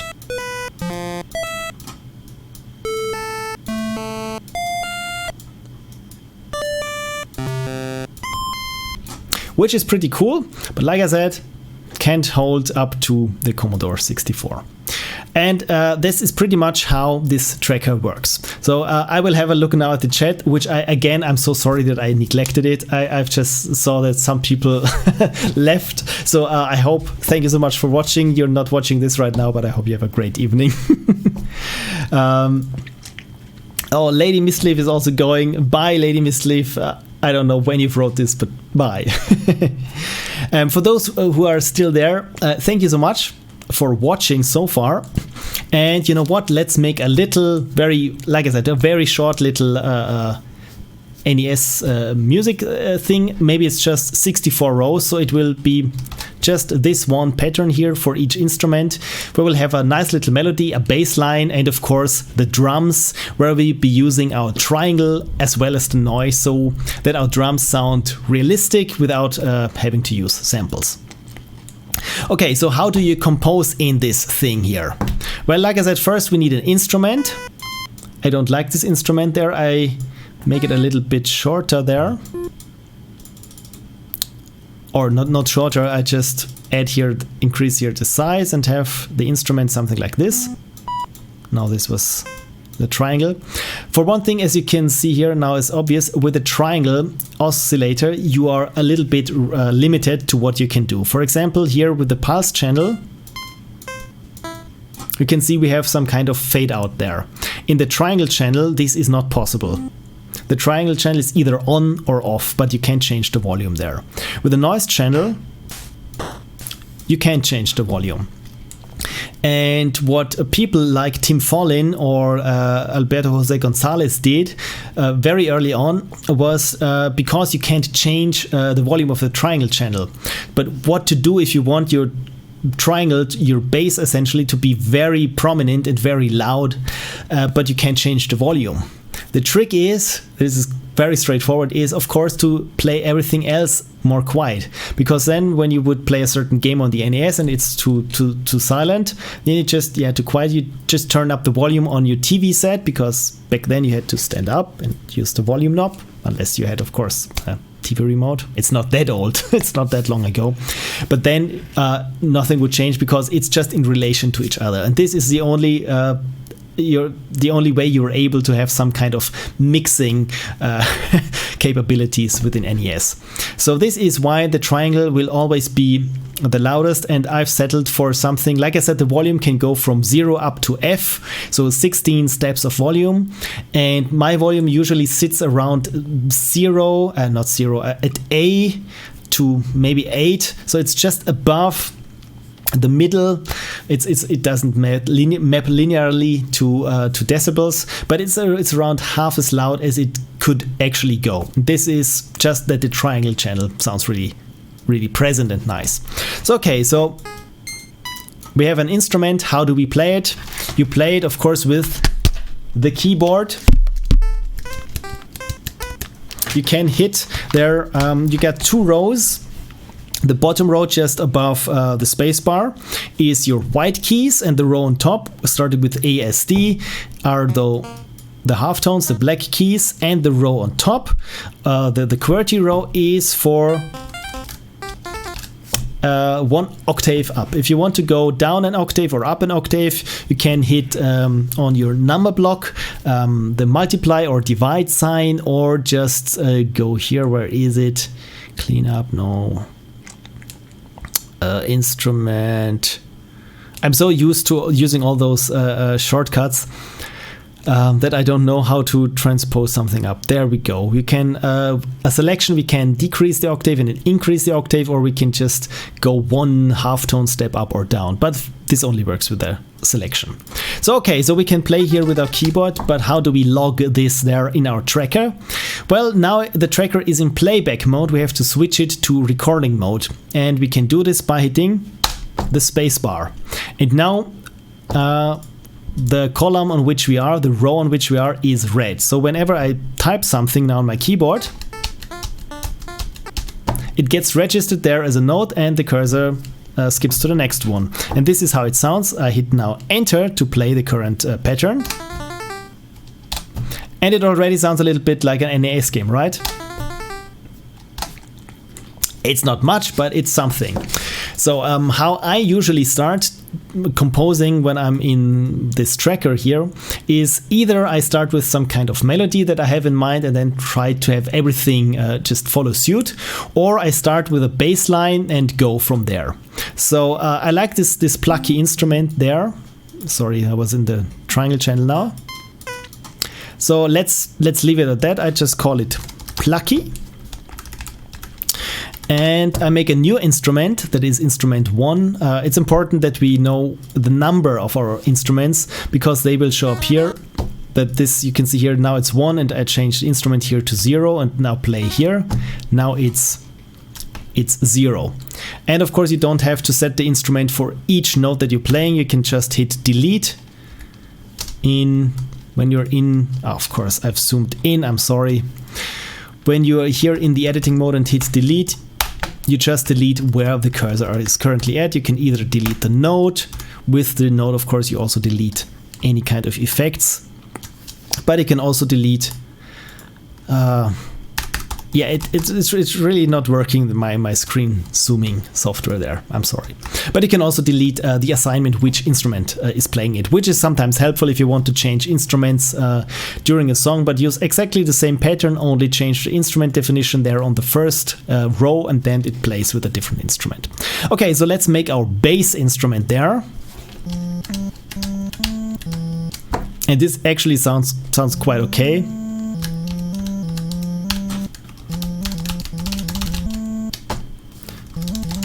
So yeah, I'm not touching this actually, because like I said, we can't change the volume. The only thing that we could do is doing some kind of arpeggio. Let's just, for a demonstration's sake. By the way, the numbers that I'm typing there are numbers of semitones. So 0 means the note that I'm currently hitting on the keyboard, 12 means 1 octave above it, and 24 means 2 octaves above it.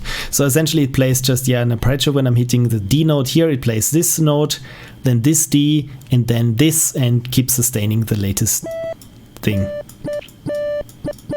And you can see here, also there on this on-screen keyboard there, when I'm just saying let's play it 4 times at 0, 4 times at 12, and you can see it here update this little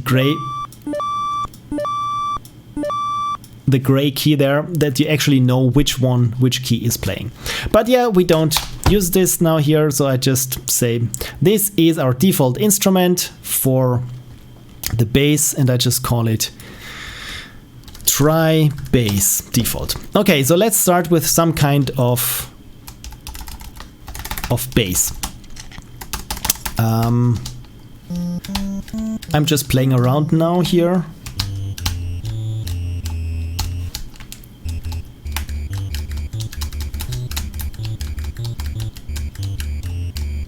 Yeah, make something like this. So let's oh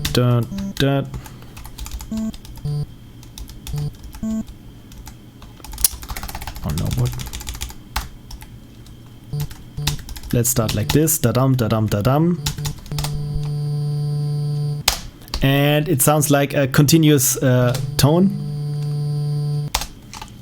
Because, like I said, we can't change the volume of this. So if you want this to stop before the other note starts, we can use volume, but only that it ends there on a 0, our volume. Otherwise it would just sustain the last value that we have here, and anything that is not 0 just means that it gets repeated. So for our plucky bass, yeah, I'm not happy with this. Let's make it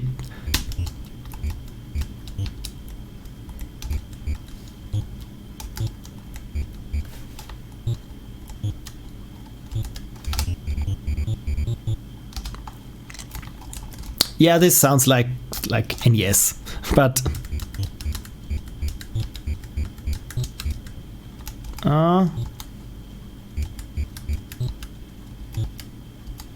there we go.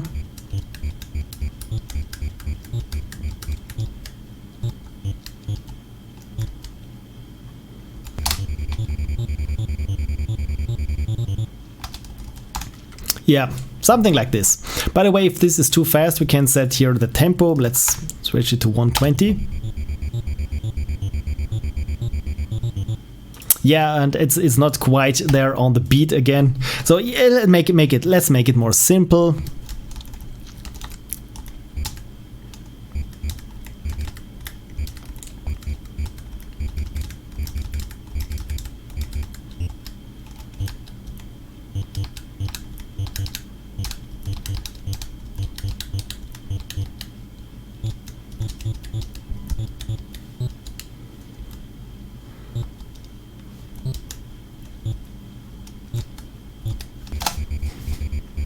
Something like this.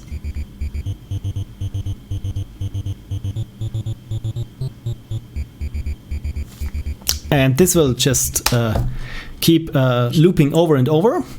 So as you've seen there, as I demonstrated before, any instrument depends on which channel we're playing it. So if we're playing our tri-bass, as we call it here, on the pulse, it gets interpreted, of course, as a pulse. And same goes for noise. And by the way, you can hear now that the noise channel sounds differently depending on where which note we're playing.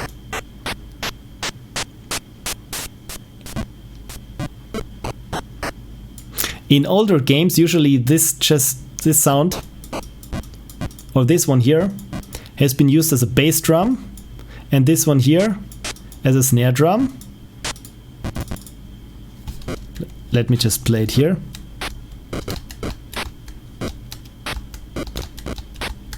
Yeah, it's very scratchy, it's very archaic, but it gets the job done. And something that's high like this could be the hi-hat.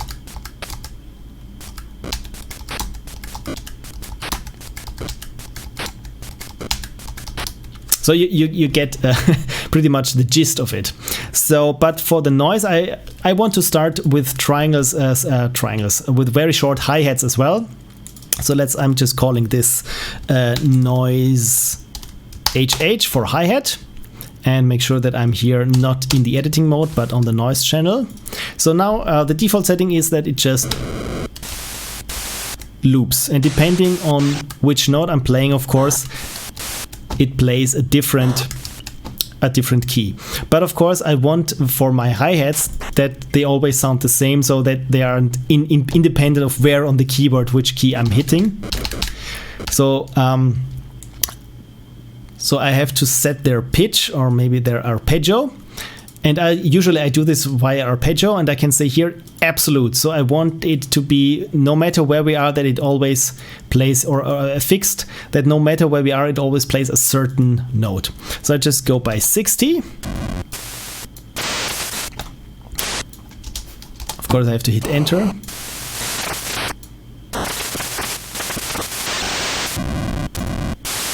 But it only plays here the first note, and then jumps to whatever I'm doing here. And now by using the pipe, and you have to know this, that is this character here, this pipe character. I don't know where it is on the English keyboard, but it's just this vertical stroke. You can say you want to loop something, and for some reason it doesn't loop what I want to loop. Oh, this is, oh, sorry, wrong side. This is where the loop starts. So now it's no matter where I'm hitting the keys, it always plays this sound here. If I want it to be a little bit brighter, so I think this would work for a hi-hat. So I just say here arpeggio, pipe 62, so everything gets looped here. And for the volume, I have it something like this, that it very quickly tapers off. Maybe even a bit like this.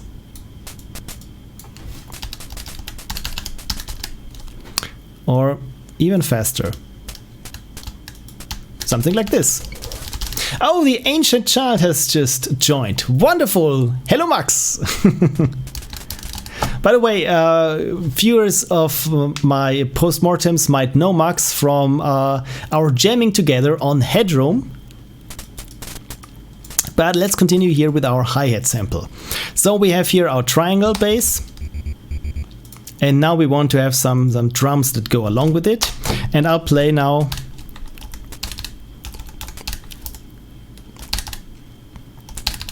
something like this. It's just very simple. Or you know what, let's keep the hi-hat samples playing on every note that we have here. It sounds a little bit bland, but then again it gives it a bit more movement. And you know what, I've told you before that we can change here the volume. Usually the volume is set to F, I think. And if we change the volume here on the hi-hats from, let's say, A, that is a little bit quieter, to 6, and then A and 6 again, like so. it gets this nice, yeah, hi-hat progression there. So let's do this for the entire pattern. I hope I didn't mess up. I'm not putting any bass drums or snare drums down yet. First I want to get the melody, and then we can do something to, yeah, just give it a little bit more depth. Okay, so next up I want a lead voice. I want something for the melody, and for this I'm going to have a new instrument which I just call lead, and let's make this lead sound very Sunsofty, Mega Man-y, something like this. That's not very Mega Man-y. So first thing is that I change here the volume, make it really long here, now that I can paint something like this. That's not very Mega Man-y. It starts here a little bit plucky, and by the way, if you hit right click here, you can say where you want the release position to be. So once I release the sound, the note, of course, then it will also trigger this release here. And by another right click, or was it middle click? No, left click. This is the loop.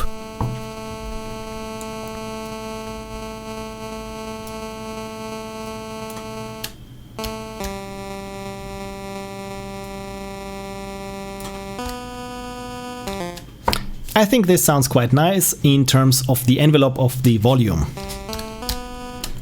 Now let's do something about the pitch. I wanted that we start on the note that we are playing, and then it goes into a little bit of vibrato fashion. So I'm just saying here 0, 0, 0 for quite a while, and then we say we go first up and down, because this is always relative. We always have to say that how much we add to the pitch, that we also subtract it, that it lands on the same point as before. So let's go up by 1, 2, 6. Then 3, 1, minus 1, minus 3, minus 6, minus 3, minus 1. And this is where we loop. Yeah, this pipe character now here, I can see it gets placed automatically once you left click in here somewhere. So let's try this, how this sounds. Maybe 6 is a bit too strong. Let's go with 5 or 4. Let's do this 4 instead of minus 5. And yeah, let's add some more zeros there in front, that it doesn't jump into this vibrato too fast. This is quite nice. Now let's head over to here the duty cycle. And let's start here,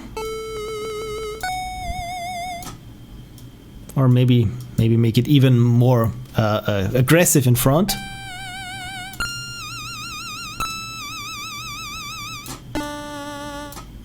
And there for the volume, I want this a little echo effect. I want to simulate an echo. So here when we're releasing it, that we also have here, I'm just drawing some fake little echo spikes in there. And you know what, I can also here try to fake some echo there on the start.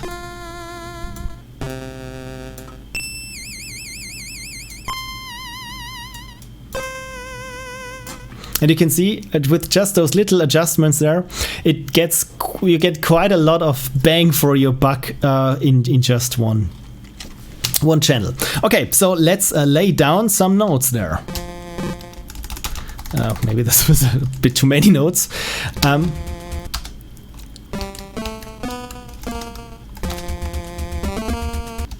That sounds like crap.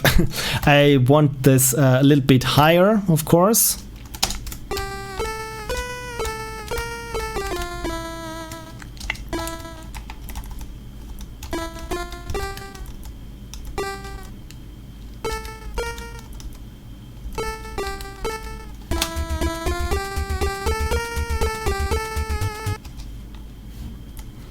It's a bit simple, but maybe a bit too simple actually. I try now some kind of melody.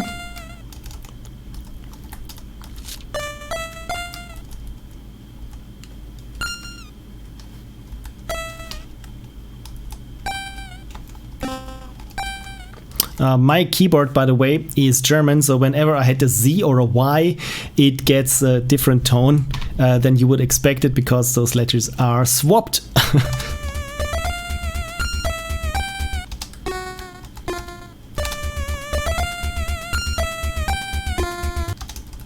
Nah.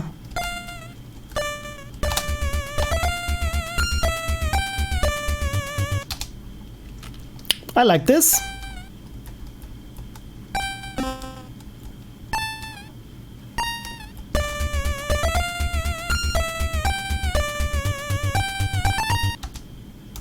This is a bit too soon, so with insert on the keyboard I can move a pattern, and by delete backspace I can pull a block up without affecting the other patterns, of course.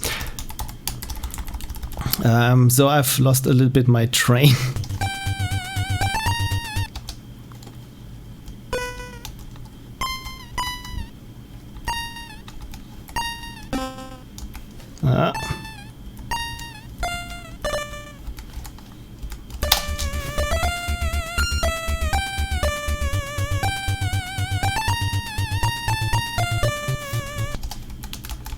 Something like this. It's not perfect, it's not wonderful, but at least we got something there that's trying to pass itself off as a melody.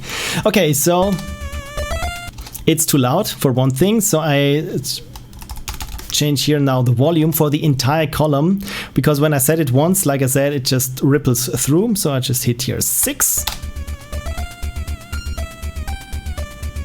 Now the bass feels like it's much louder, of course. And let's make another instrument, or know what? Yeah, let's take our plucky instrument and see what we can do with plucky.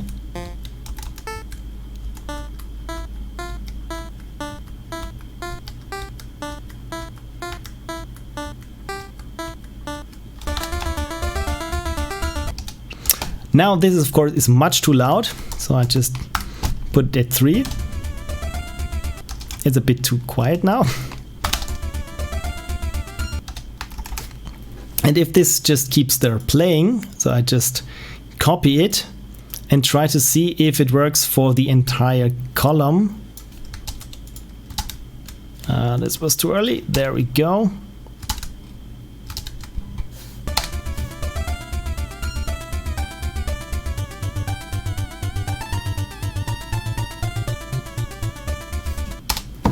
Yeah, it's like I said, it's not the best, but at least we got something that could sound that could be played on an NES.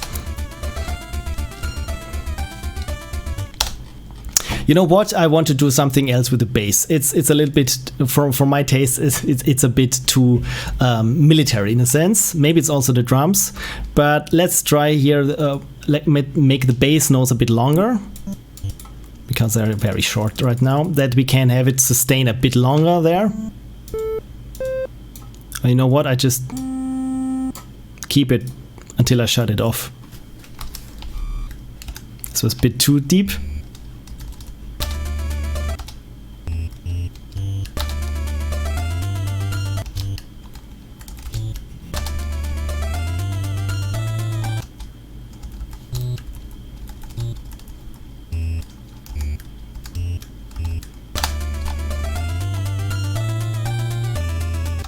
Ah, this is flat.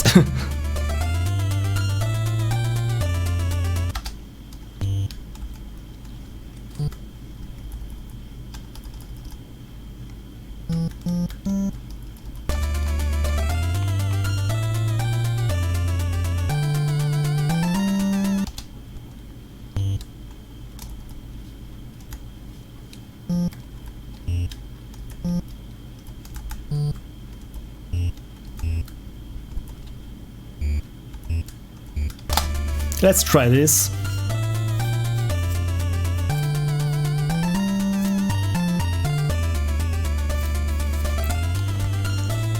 It has a bit of Castlevania vibe. I'm not lying, I like this. But yeah, I'm not going to overly obsess now with this one, because let's get to the interesting part. Let's make some bass and snare drums. For one thing, I need now, like we've seen before, the best sound you get out when you combine triangle and noise. But for this, we have to create some new instruments. For one thing, that we need a triangle voice that mimics this melodic part of a snare drum and a bass drum.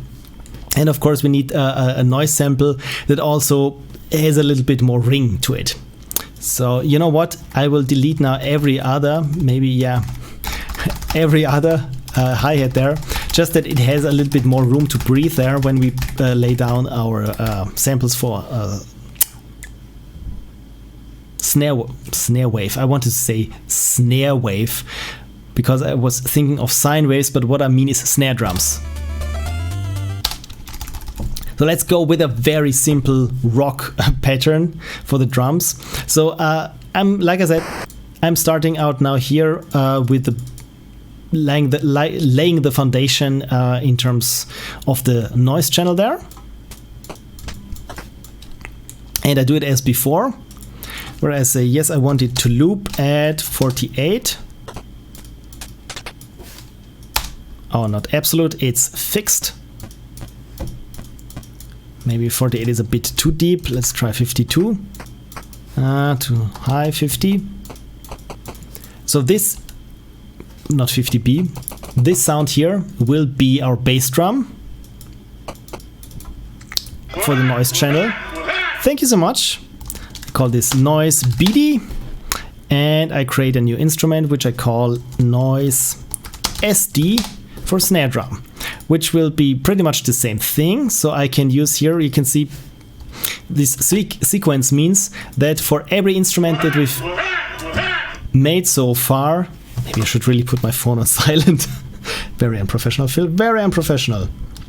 But Nintendo says confirmation of transaction, because last time I signed up for Nintendo Live and here we are now.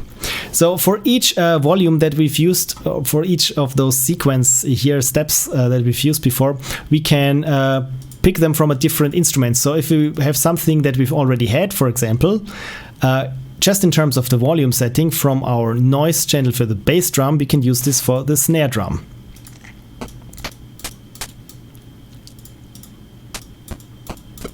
Like so, but this is a bit too short, so I create a new one still that just has a little bit more of release to it.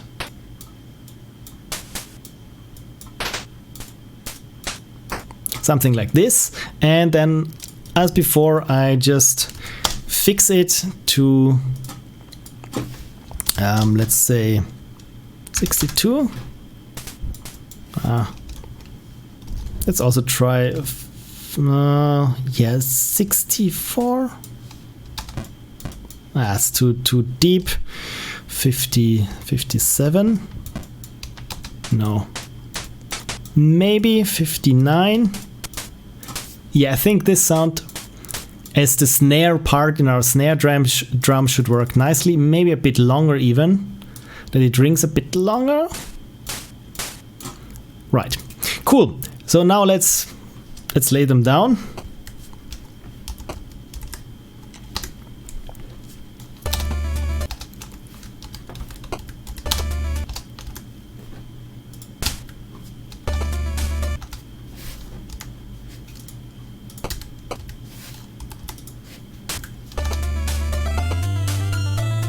Like this, something like this.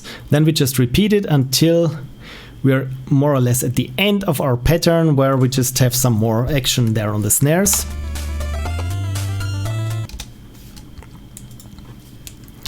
Paste.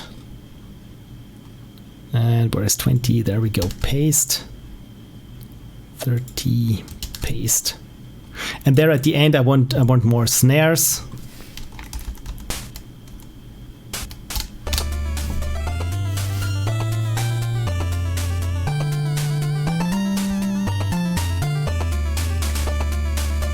Something like this.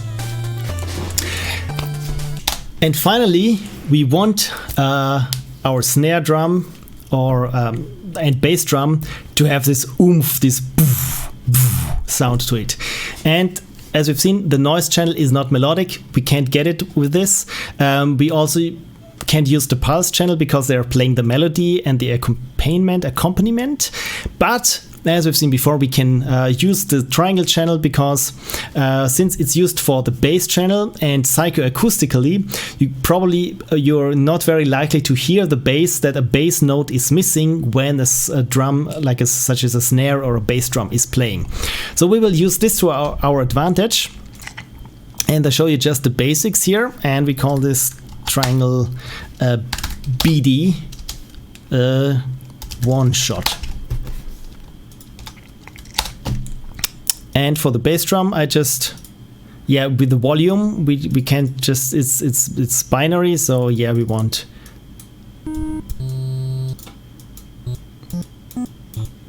1, 2, 3, 4, 5 samples, 5 steps, and not more. And I will use here now the arpeggio, as always, relative in this case, so that we start from maybe 48.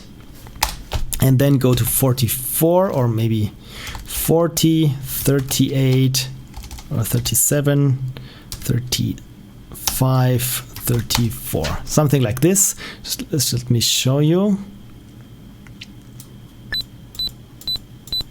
This is much too high. What the hell? Oh, I'm on relative. So this is how it sounds here, or how it looks there. Maybe we can give it this nice little inverse exponential curve.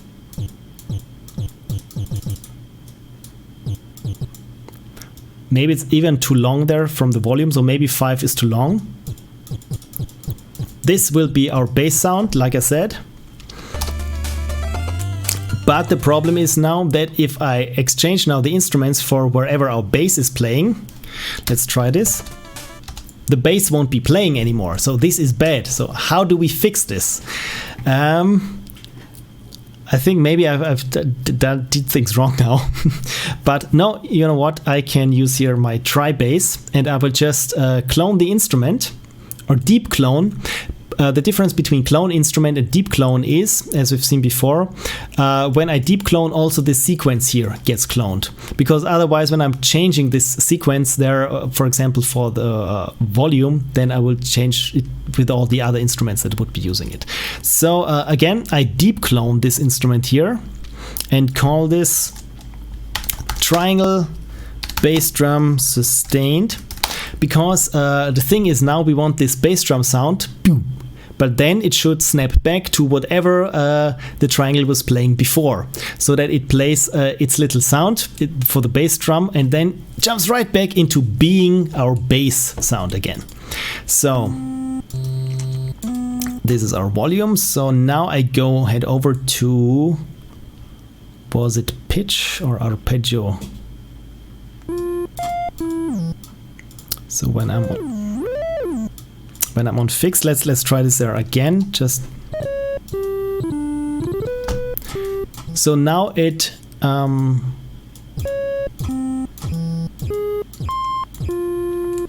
as you can see here, I'm just using the sequence that we had before, which means the first 5 notes, or do we have it here? Yes, the first 5 notes will be, let's make it 4 notes, will be just there of our bass drum sound, and then it will jump back to whatever note we were holding,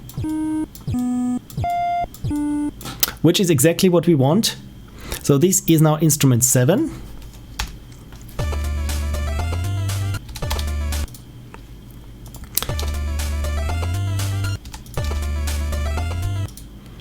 And here we have 2 bass drum sounds, those with the instrument 4 in succession. So let's change it up and give it our instrument so that we can hear it in comparison to where we haven't done anything.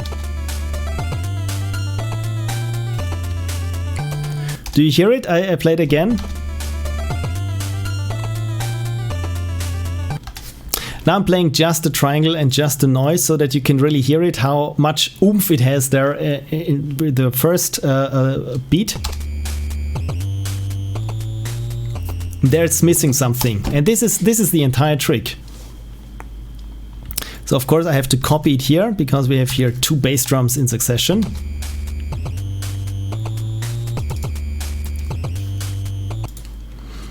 And I just have to make sure that I'm always copying the notes so that they are of course the right notes.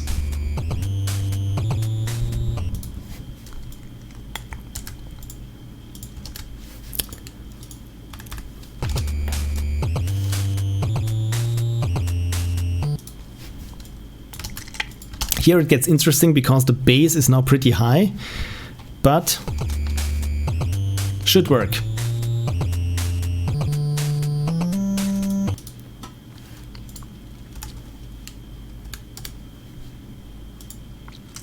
So here, of course, are many notes in short succession, so I always copy the note that I had before. Of course, it makes sense. And just change here the instrument momentarily for the bass drum.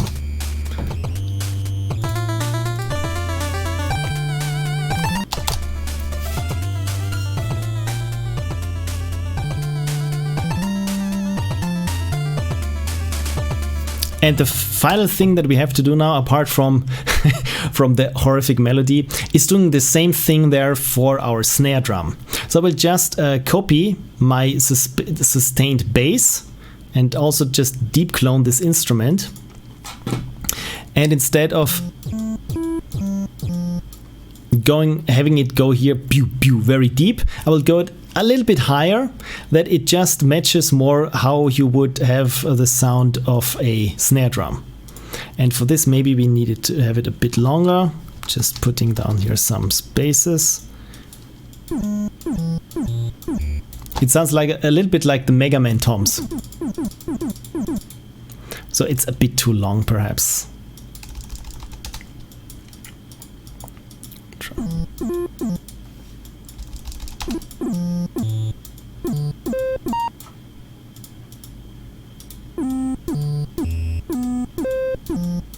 Maybe it's too high still.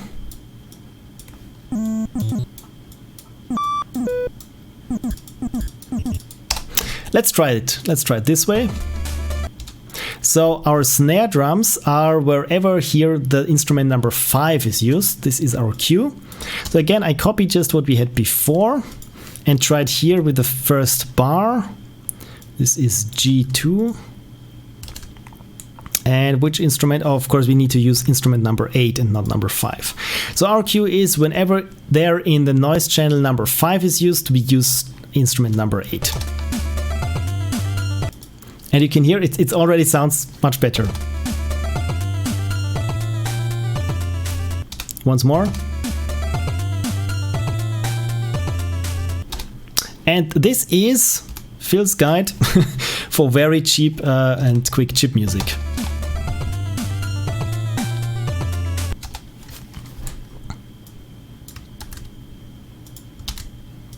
Let's finish just this pattern here. 5, there's another 5, so we put an 8. Next 5 is here, just copy the note from before. And 8. And here is a lot of action there in the snare drum.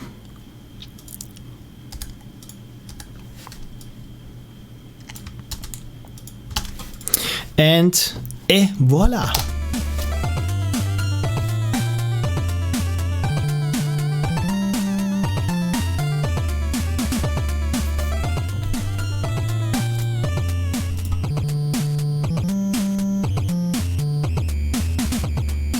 So if I turn off now the noise, you can hear the drums just in the triangle channel.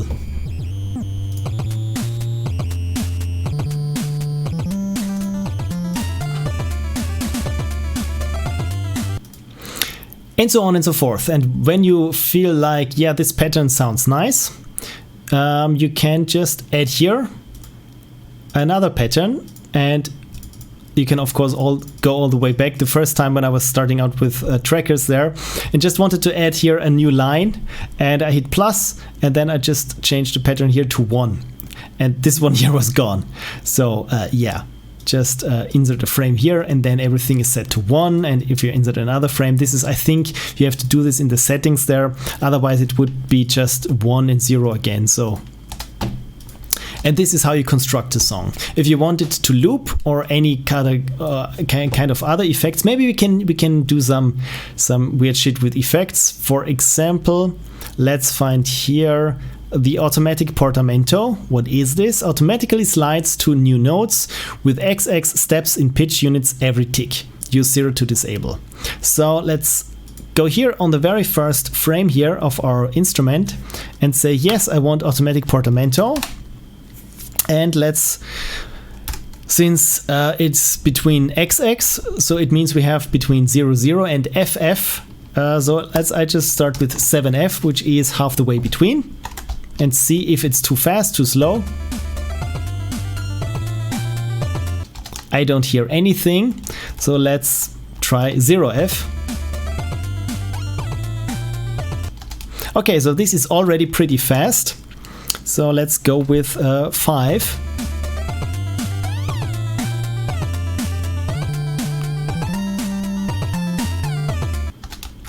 This is almost a bit too slow, but actually I like it. Make it just a bit more louder and a bit faster. And now we have this automatic slide between notes.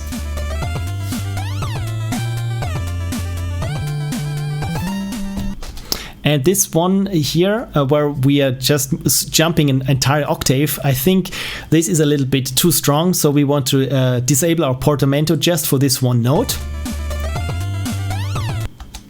This one here. So before this note hits, this is F5 there.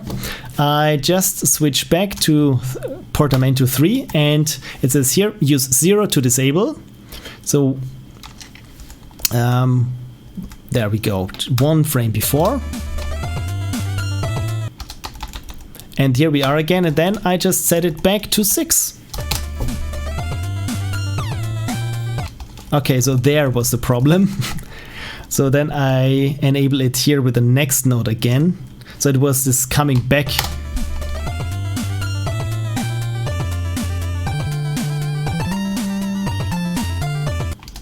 Now it's a bit too slow actually, right? Isn't it? Oh, of course I set it to 60, not 06.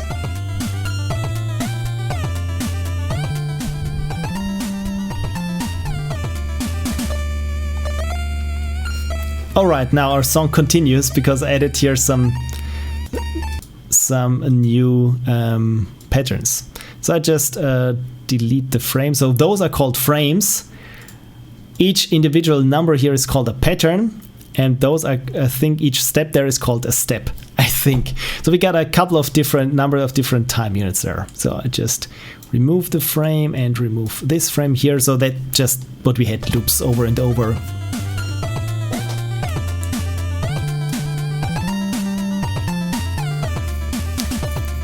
And you know what? Instead of this plucking sound there, I want to have just the pulse wave, this melody here, but as an echo that we fake this kind of reverb. So, or reverb. I just call it reverb. So I just delete this here now and copy this one over, paste, and by hitting insert on my keyboard, I just move it 2 steps down.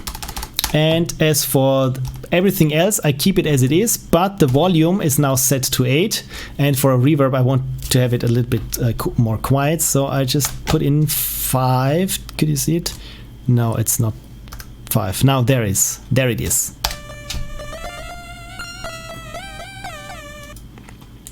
And we got a nice reverb. Maybe it's a little bit too delayed. So I'll just move it up 1 again.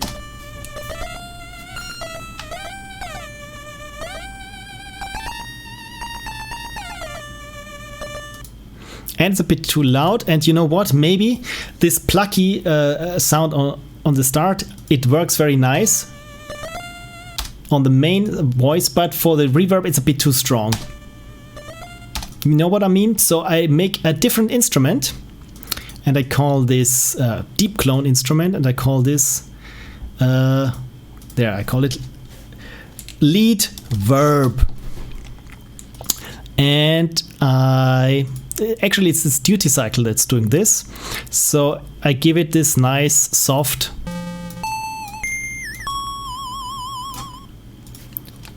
thing here, and this is our instrument number 9, but here everything is 3. So just because we're not changing instruments mid pattern, I just say here 9 and then hit the delete key and just let it go until we're here at the end.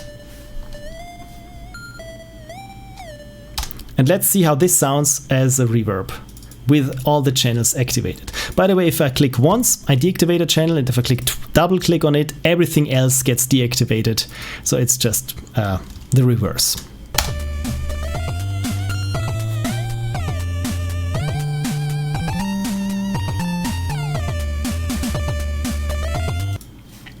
Make it even a bit louder. Did I change this?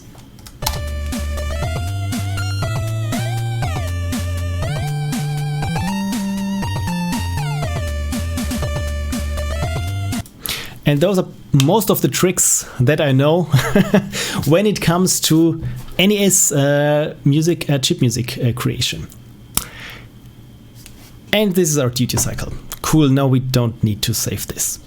Okay, so I've been yapping and talking, and especially trash talking Animal Crossing for 2 hours and 21 minutes. So I think let's switch over to Big Phil.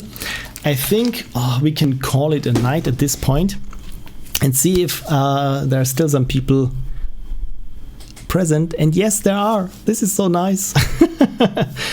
How was it to make a game with an obsessive polisher like Phil? So apparently Frank is asking the ancient child there, but the ancient child is long gone. Apparently. If all fails, you can always try wine. Apparently I've missed something there. Thanks for the list of trackers on Twitter, but after switching from Ubuntu a few weeks back, I'm a bit restricted in what's runs on the new OS. Congratulations for your bravery to really jump all the way into Ubuntu. Every like 5 years or so, I want really to give Linux a try again, and then I'm just for the first 2 hours, it's like, oh my god, everything is so fast and so slick and it's so great. And then after 1 or 2 weeks, you really, if it's 2 weeks, maybe it's just a couple of days where I really start to think, oh man, this doesn't work. This only works in Vine. This really, the graphics drivers on this are strange. Why doesn't this work? This used to be differently. Where are my windows? And most of the solutions is, yeah, just open up a shell and type the following command. And then, yeah, it doesn't work. Yeah, you need to get the right packages. Yeah, but now what's wrong? Yeah, you're probably using the latest kernel. Don't use that.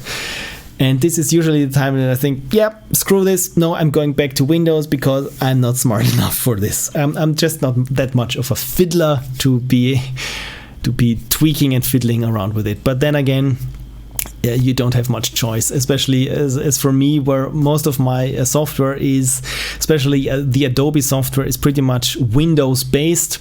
I can't work on a Mac. Tried it, really. It feels wrong because I've been brought up on a PC. I have to use Mac at work, and actually I'm running my color grading software now on CentOS, which is also a Linux distribution, but it's only this one software that runs on it. It's just on a server tucked away, so I only hear the 10 Titan graphics cards booting each time. It sounds like somewhere as a plane is lifting off. It's just insane. And you know what I think about planes.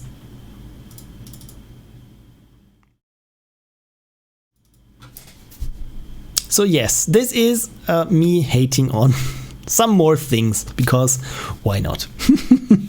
It's gotten a lot better. Yes, every time, I'm assuming now you're talking about Linux, and each time that I try Ubuntu, it's gotten a bit better than the last time that I tried it. So maybe, who knows, 20 to 30 years, maybe I think I could work with it.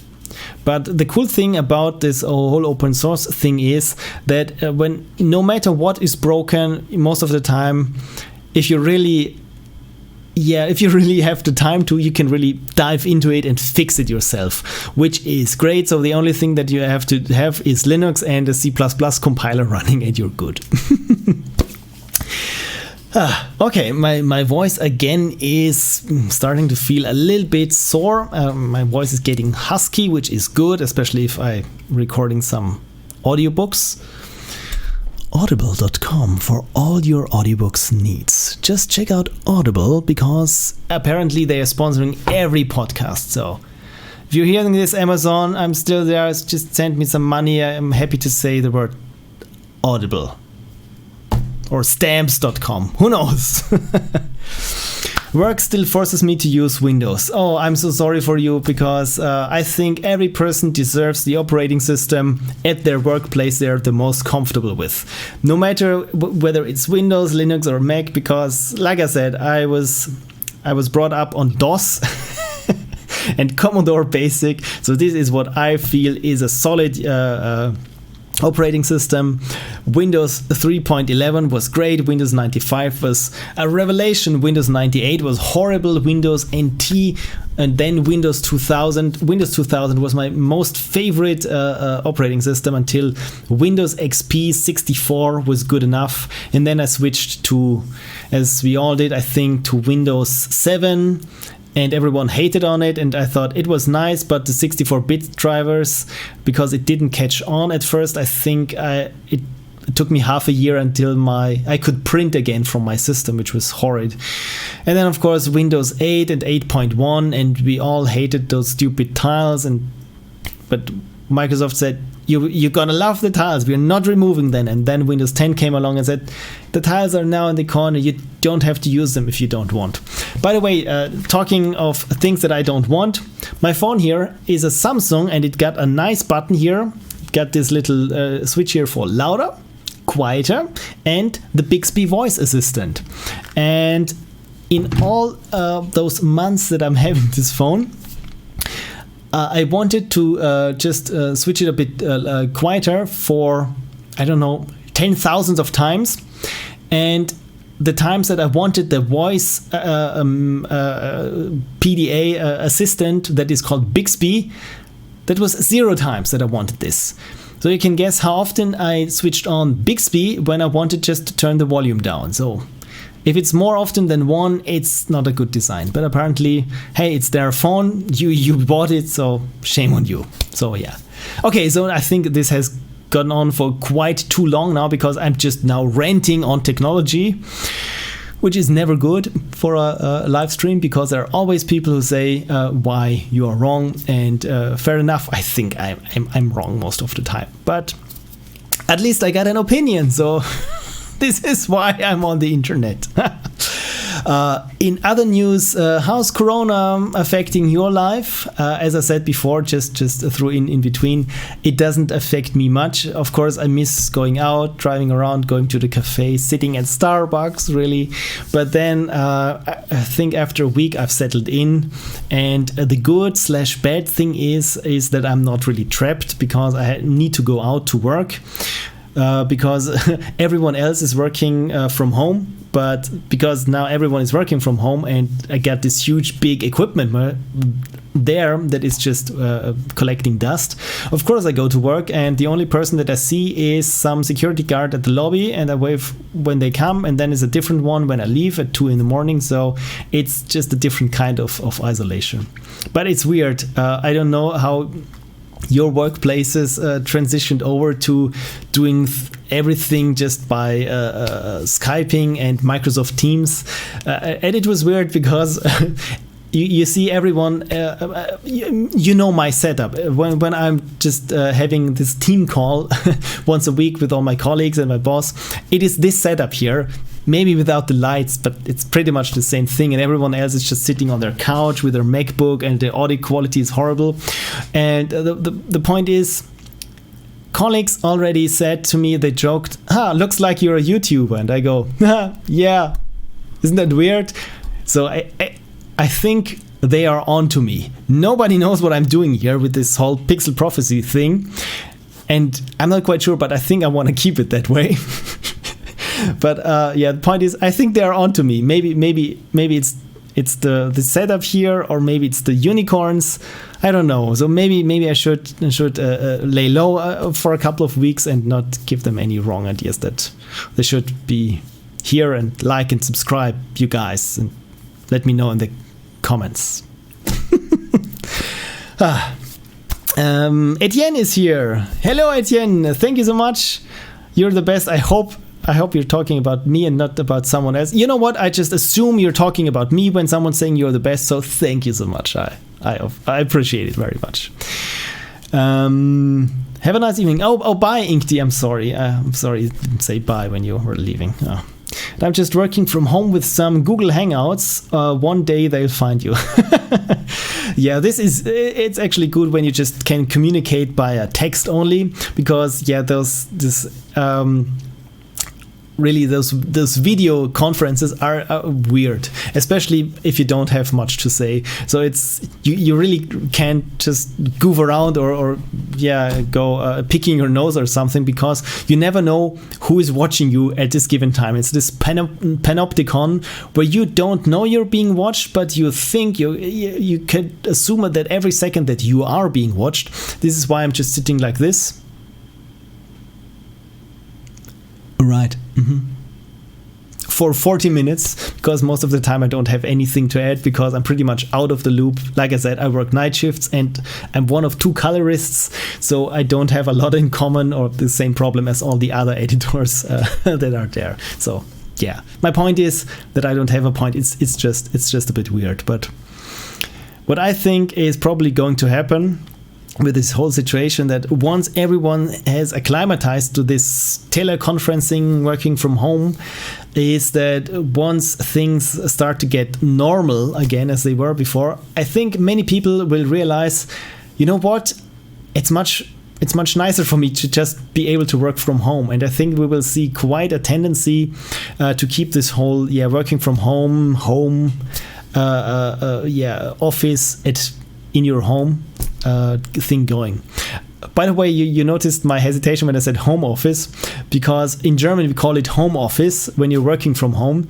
But there are many people who say, yeah, I'm now working at the home office, who are not that proficient with English. And it's just hilarious because they say they're working at the home office. That is, the office, the government office of the interior.